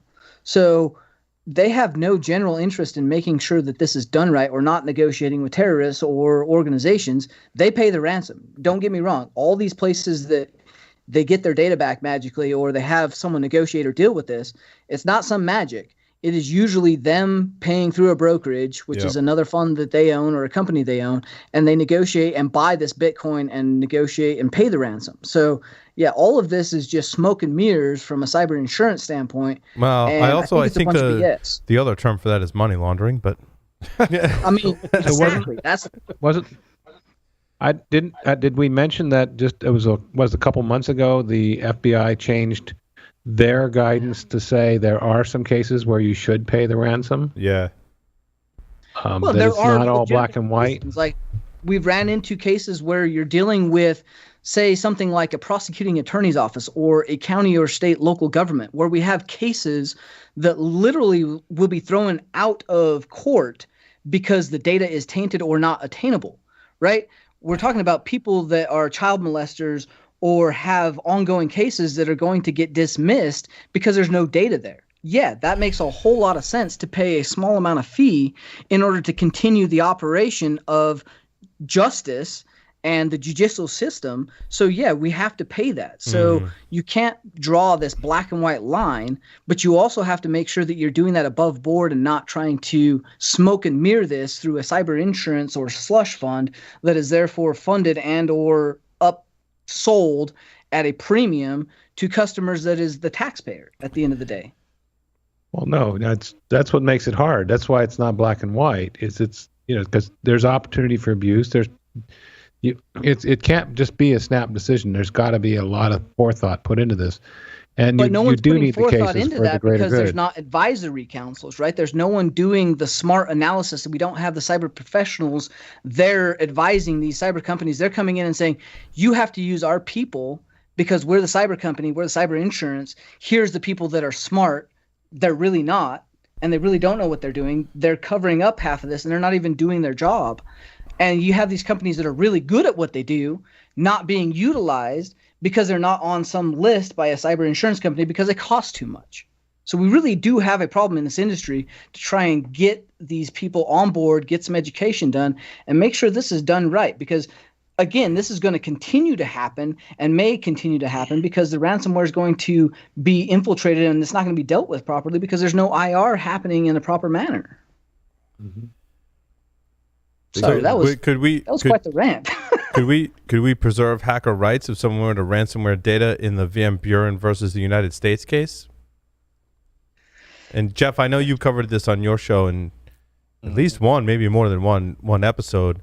It seems to be heating up right now for some reason, right? And this is where we covered this actually on Paul Security Weekly as well as Security and Compliance Weekly, where Van Buren was charged with something else, which was dismissed, and a statute in the CFAA, and the CFAA one is sticking and could impact our ability to do our jobs in some capacity, or what you do in your job and how you do that in your job. Jeff, you talked to attorneys about this on your show. Yeah, we did. It was a couple months ago, and we were talking about it when it was in the press that the case was going before the Supreme Court, and we didn't really go into a lot of detail because the lawyer was like, well, we have to kind of wait and see, this is going to be really interesting, we should watch it. So and we haven't really discussed it since. So basically, long-winded sayings, I don't know, I haven't seen anything. So this article says the Supreme Court will determine what unauthorized means, and it's anybody's guess. The court could define unauthorized access anywhere from violating a site's terms of service to logging into a system that a person has no user account for. What's interesting is Van Buren did have an account, but I want to say he was committing fraud. Then it probably turns into violating terms of service. So, yeah, when I look at this case, I'm like, this is not, to me, not an attorney, obviously, not so much about unauthorized access to computer services as it is abusing whatever access you have to, I don't know if it's so much committing fraud, but using your access to a computer system for illegal purposes. It's beyond the scope of what you're supposed to be You're like a using. proxy for someone who shouldn't have access to the information, which to me is different from unauthorized access, which is what I read the CFAA and interpret it as, which, again, I'm not an attorney. I'm certainly not on the Supreme Court. So, yeah. Well, so it's coming back to me a little bit now, and it's I think it's a little bit unauthorized access, but more unauthorized use. Yes. Yes. You have the ability. I mean, hopefully the statute of limitations is passed. But one of my first jobs while I was in college was doing loan skip tracing. It's looking back, it's where I learned some social engineering skills because we were allowed to lie to people that we were calling, and all of the records were kept at that point on a mainframe, and we were all sitting at terminals that could access the mainframe. And me being me, I'm like, I wonder whose records I could look up and see who has defaulted student loans. Oh, look, all of my college professors that are listed here. And I could get to my brother's records. He wasn't defaulted, but they had records, and he's like, could you delete it and pay it off? I'm like, yeah, actually I could. Not going to, but I was clearly going, and this was very true of the early days of internet hacking, is I could clearly go places because I could get there. I wasn't breaking in, I wasn't dropping an ODA, I wasn't exploiting anything. It was just file permissions. But should I have been there? No. Would I have probably gotten in trouble and fired if people found out I was doing something? What's interesting in your example, Jeff, is that they said the broad reading of the CFAA could criminalize anything from lying on a data profile to sharing a password to a streaming service. Had you shared your password maybe with your brother, and your brother had changed the record, again, completely hypothetical, that's absolutely not what happened. Just as an example, that could trigger the CFAA to be used as what prosecutes, in my fictitious example of your brother and your access to the computer system, right? Right. Or in this case, a streaming service, right? Which we all know happens all the time. People share passwords for streaming services all the time. And as much as myself, I discourage that behavior. I'm like, you should probably just like pay for that, because that's, in my mind, more theft than it is a violation of CFAA. Well, if it's theft, they don't need the CFAA. They can charge you under all kinds of other statutes, just like they charge Mitnick or whatever. So I think the CFAA is just going to always be that sort of pure, thing that if you committed fraud, they can charge you with that if you did all these other things. So probably, I don't know. It'll be interesting to see what they determine. It certainly will. Hey, Paul, I got yes, one. Please. I was going to say who else has some stories. Yeah. I got one to cover, just because it is a hugely amazing read. My story number 2 from the Google Project Zero folks, specifically Ian Beer. It's the iOS zero-click radio proximity exploit odyssey. Aside that from is a hell of a read. Aside from the whole amazingness that is this article and journey, the things that he says right up front, like, hey, 2020 lockdown, I spent 6 months developing an exploit for iOS devices, and it was hugely successful and wildly amazing, and figured out all of these crazy tricks to actually do what I needed to do. Effectively, in order to trigger this exploit, you needed certain features to be enabled on the phone, which are on by default, but they aren't always broadcasting or listening. But he found a way to make them enable by sending other wireless packets, and so he could effectively do this whenever he wanted, even in states when AWDL wasn't actually up and listening and or beaconing. And but he has a picture of 13 different Wi-Fi adapters. Yeah. This is the most elaborate write-up I've seen on it. It is 30,000 words. Oh my! And it will take you a good hour to read it. I flagged it for later if you want to dissect it. Yeah, I flagged it for later for reading. Yeah, and Larry, just to clarify for our listeners, your story number 2 in the show notes, an iOS 0-day click radio proximity exploit odyssey. Really is an odyssey. Right. Yeah. Yep. And the biggest takeaway from the article was right from Ian's article is the takeaway from this project should not be no one will spend 6 months of their life just to hack my phone. I'm fine. Yeah. Wrong. Someone will. Yeah. This is just some dude in his apartment for 6 months he's bored and does all this stuff. And it is an amazing journey. And 13 wireless adapters, because he found that the packets that he needed to be able to send in effectively raw mode with Scapy could only be sent by certain wireless adapters, and some could only be acknowledged by others. And it was crazy. I mean, there's snippets of source code in here, diagrams, charts, like the whole is crazy. Amazing piece of. I mean, it really speaks to me that much of the hacker spirit is built around persistence, right? And if you look back to the original terms that we covered last year in our hacking roundtable, we're going to do that again this year on December 10th on this Pulse Security Weekly show. Next week, and persistence is a huge thing. It has its roots in hacking, and certainly this article, Larry, embodies that spirit, as well as a lot of great technical research. Some people wear COVID better than others. I think I hear Lee trying to chime in there. So I was going to say, I skipped down to the end for his conclusions and recommendations because I want to see. I thought it was very interesting that he talked about legacy code back to 1985 still being part of the iOS, and I'm sure that's not the only platform that has bits of code from 30 years ago, 40 years ago.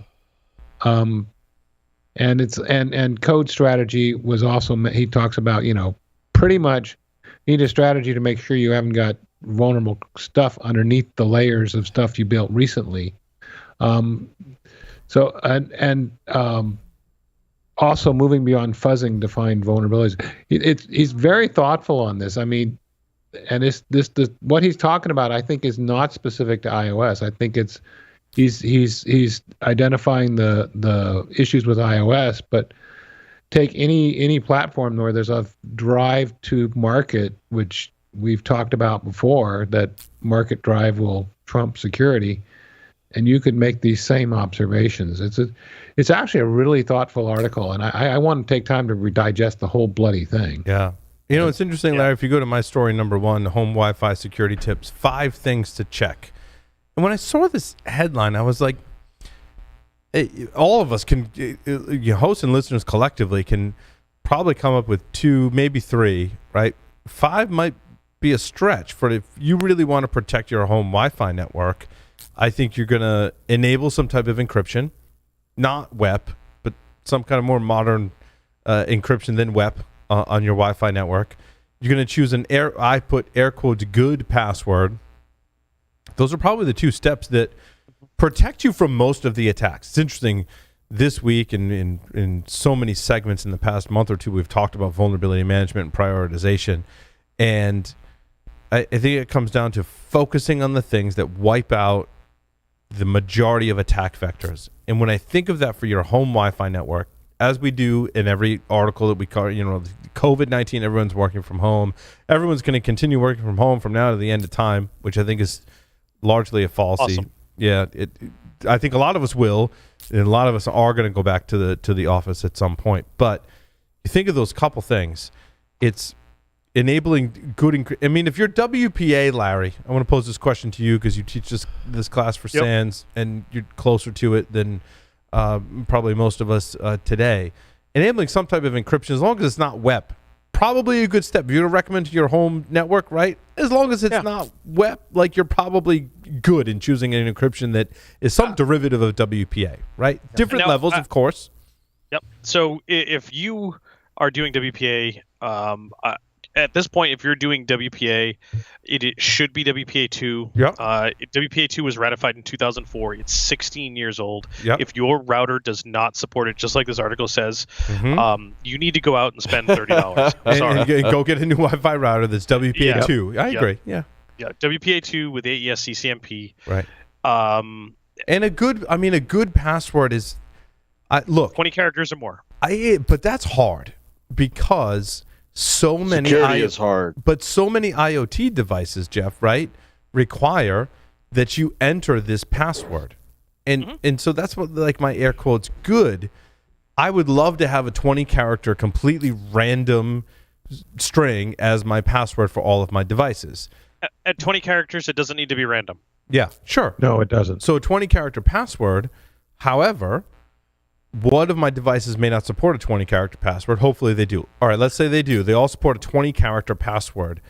If I go to my Nest thermostat, huge pain in the ass to enter, right, on that friggin' stupid dial thing, you can go to all your other IoT devices and look to your user interfaces for entering that password. Huge pain in the butt. Now, however, do it on your Apple TV with a remote with one button. Right? But you only have to do that. But you should only have to do that once unless you change your password or change your SSID or whatever the case may be.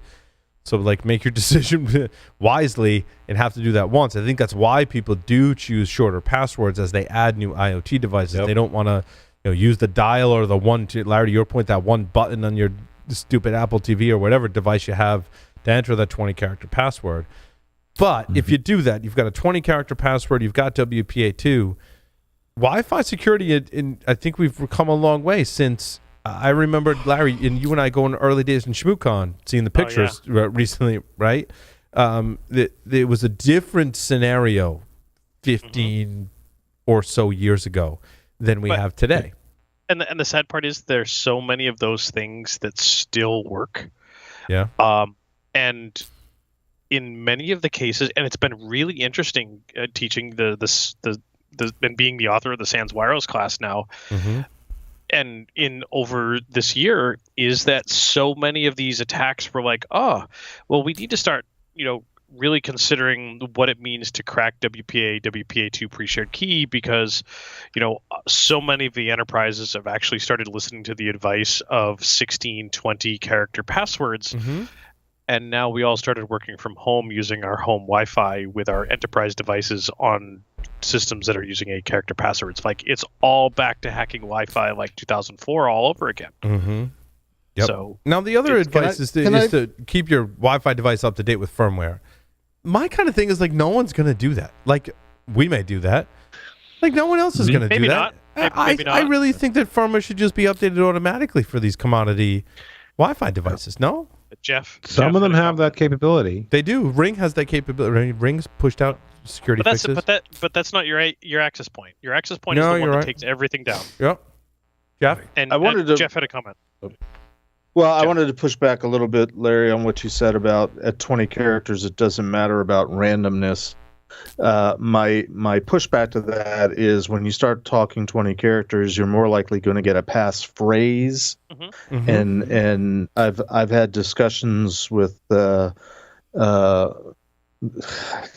his name escapes me, Schwartau's math guy that helped him write the book Analog Security, his latest book. We chatted online, a month or two ago, because he was talking about the insecurity of passphrases, and he made me think back to my crypto days, when, if you think of 20 characters strictly as every character position could be, the 50, 60 characters on your keyboard. Yeah, that's great. It doesn't have to be random. But if you start thinking about people using words and phrases like maybe limericks or stringing their kids' names together or pet names, I mean, there's all sorts of, I mean, it goes back to password guessing, the early days of internet security. I can't tell you how many times I was able to guess people's passwords in just a couple tries. Yeah, so you can. I use song lyrics for my long passwords, but I defy anybody to pick the song that I was choosing. But if you start doing words, his point. Hold on, Larry.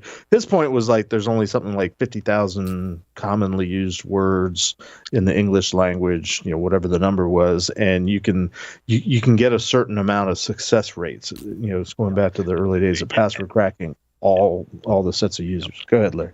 And absolutely, Jeff, you're absolutely right. The specific problem that we have with Wi-Fi is for pre-shared key networks. For each one of those password guesses that you're going to perform requires 4,096 iterations of HMAC SHA-1, which even with modern GPU password cracking is still exhaustive. Wait, even with the new RTX cards that you can't buy yet, that I've been trying to buy for the past month and I can't? Yep. Like even 3090s, I want 3. Can I get 3 3090s in a case, Doug? And Doug, thank you. Doug's been reviewing some of my designs for a system that I want to build in 2021 because I can't build it in 2020 because I can't get the latest Ryzen 9 processor 5900X in 16 cores. Like I literally can't buy it yet. No. And I can't buy let alone 2, even one RTX 3090, which is what I want to put in the system. What's amazing is that build still comes in at like $3,500. Yeah. 3,500 to $4,000 is the range that I'm building it. But what you're saying, Larry, is that even that commodity hardware, you're still not cracking these passwords. No, it's still months to years with even one of those 3090s to do it. Yeah, and you can spend money at Google and start making this really fast. Well, sure, yeah. You're spending tens to hundreds of thousands of dollars, at AWS and so forth. Or I could build one of those 3090s and have awesome graphics. I mean, just throwing it out there. Just in time for Cyberpunk 2077. Yes. Right?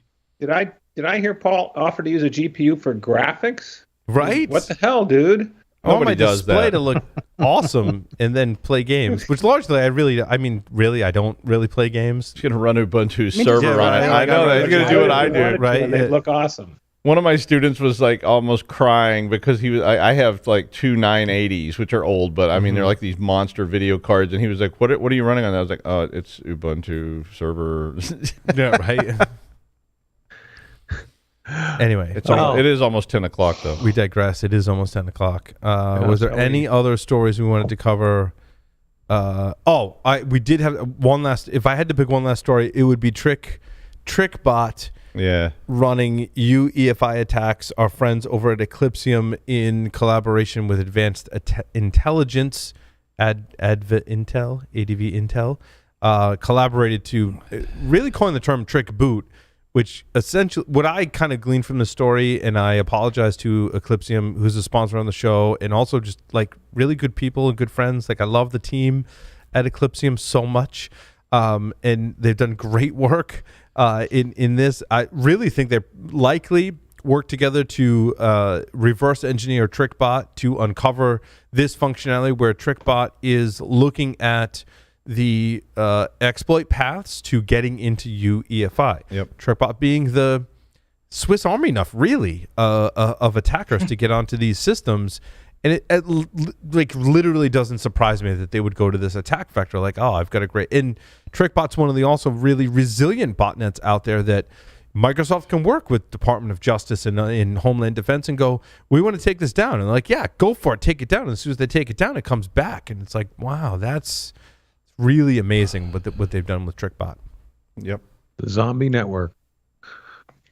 And it stays alive. It doesn't stays die. alive. We knew it's a great point. UEFI was going to be an attack vector, and we knew that this is a persistence method for APT. It wasn't much longer until like criminal networks and or commercial malware started to pick this up and utilize it. I mean, yeah, it's just been like a month since we were talking about this before, about the UEFI attacks and things like that. And so I saw this today too, and I was like, yeah, here it comes. Which is also scary because, like, outside of Eclipsium, like, what do you utilize from a commercial standpoint in order to monitor and or be able to get some visibility into that layer of the stack? It's like, a lot of work, Tyler, right? It's hard. It's hard because it's dependent on your. You have to, if you don't have something like an Eclipsium, because I've asked them this question, and like, so what do you do? And I've also done briefings with companies like Lenovo, and go like, what do you do? And it's like you're tied to the vendor specific tools that are only their chipset. So if you got Lenovo, maybe you've got 3 or 4 or a dozen other subsystems. You have to go to their tools to interrogate your systems to see what firmware you have running on the hardware inside of your systems to determine if that is actually running the latest version and can be updated. The Eclipsium gives you that advantage. And outside of that, I really don't know what's available to say, like, this might be tainted. Like, this, basically the firmware you're running on the UEFI in your system doesn't match known good firmware that should be installed on your system. The manufacturers largely, from what I found, like Lenovo or whatever, for example, don't give you that level of capability. Right. They tell you, like, oh, you're out of date.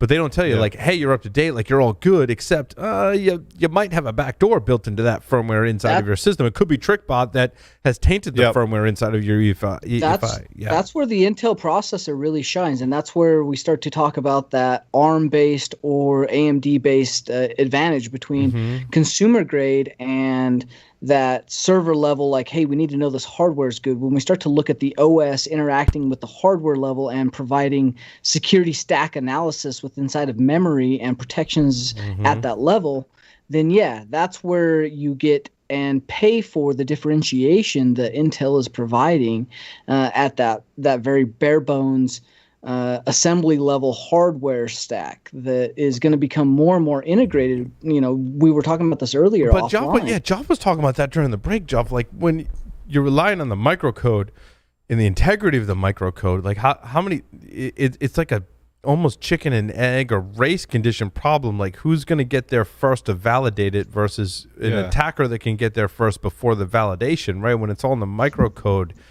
gets super complicated. Or change it. Imagine malware that is now going to go to a microcode level and change an individual machine code instruction by manipulating the microcode.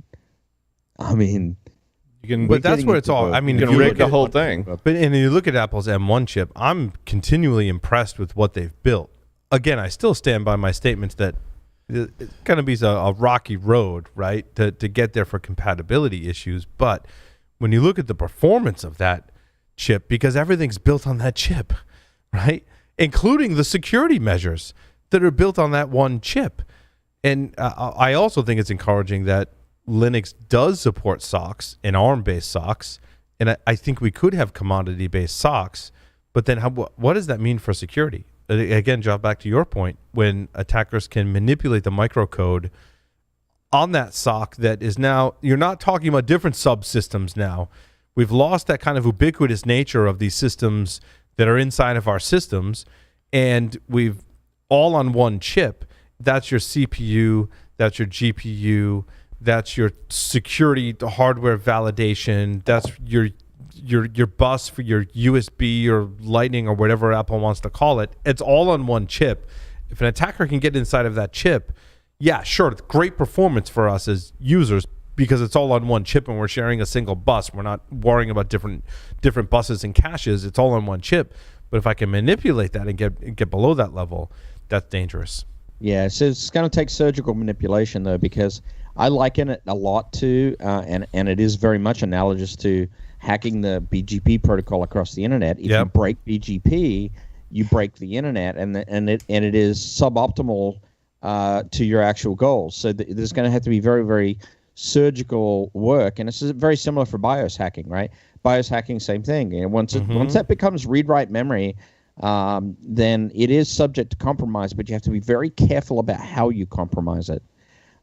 So but it's a weird space we're entering there, because there was a lot of comfort in read-only memory. Right? Yeah, we don't have that anymore. Yeah, that's all gone. Well, there's a lot of comfort in firmware and hardware, right? Like we're trusting that as we boot, the hardware and the precursors to the OS are a secure space, which is all coming from China. The case, all from China. All from China. All bets are off. Okay, we're all fucked. All right, goodbye, everybody. Have a great night. On that gloomy note, Doug, please take us out.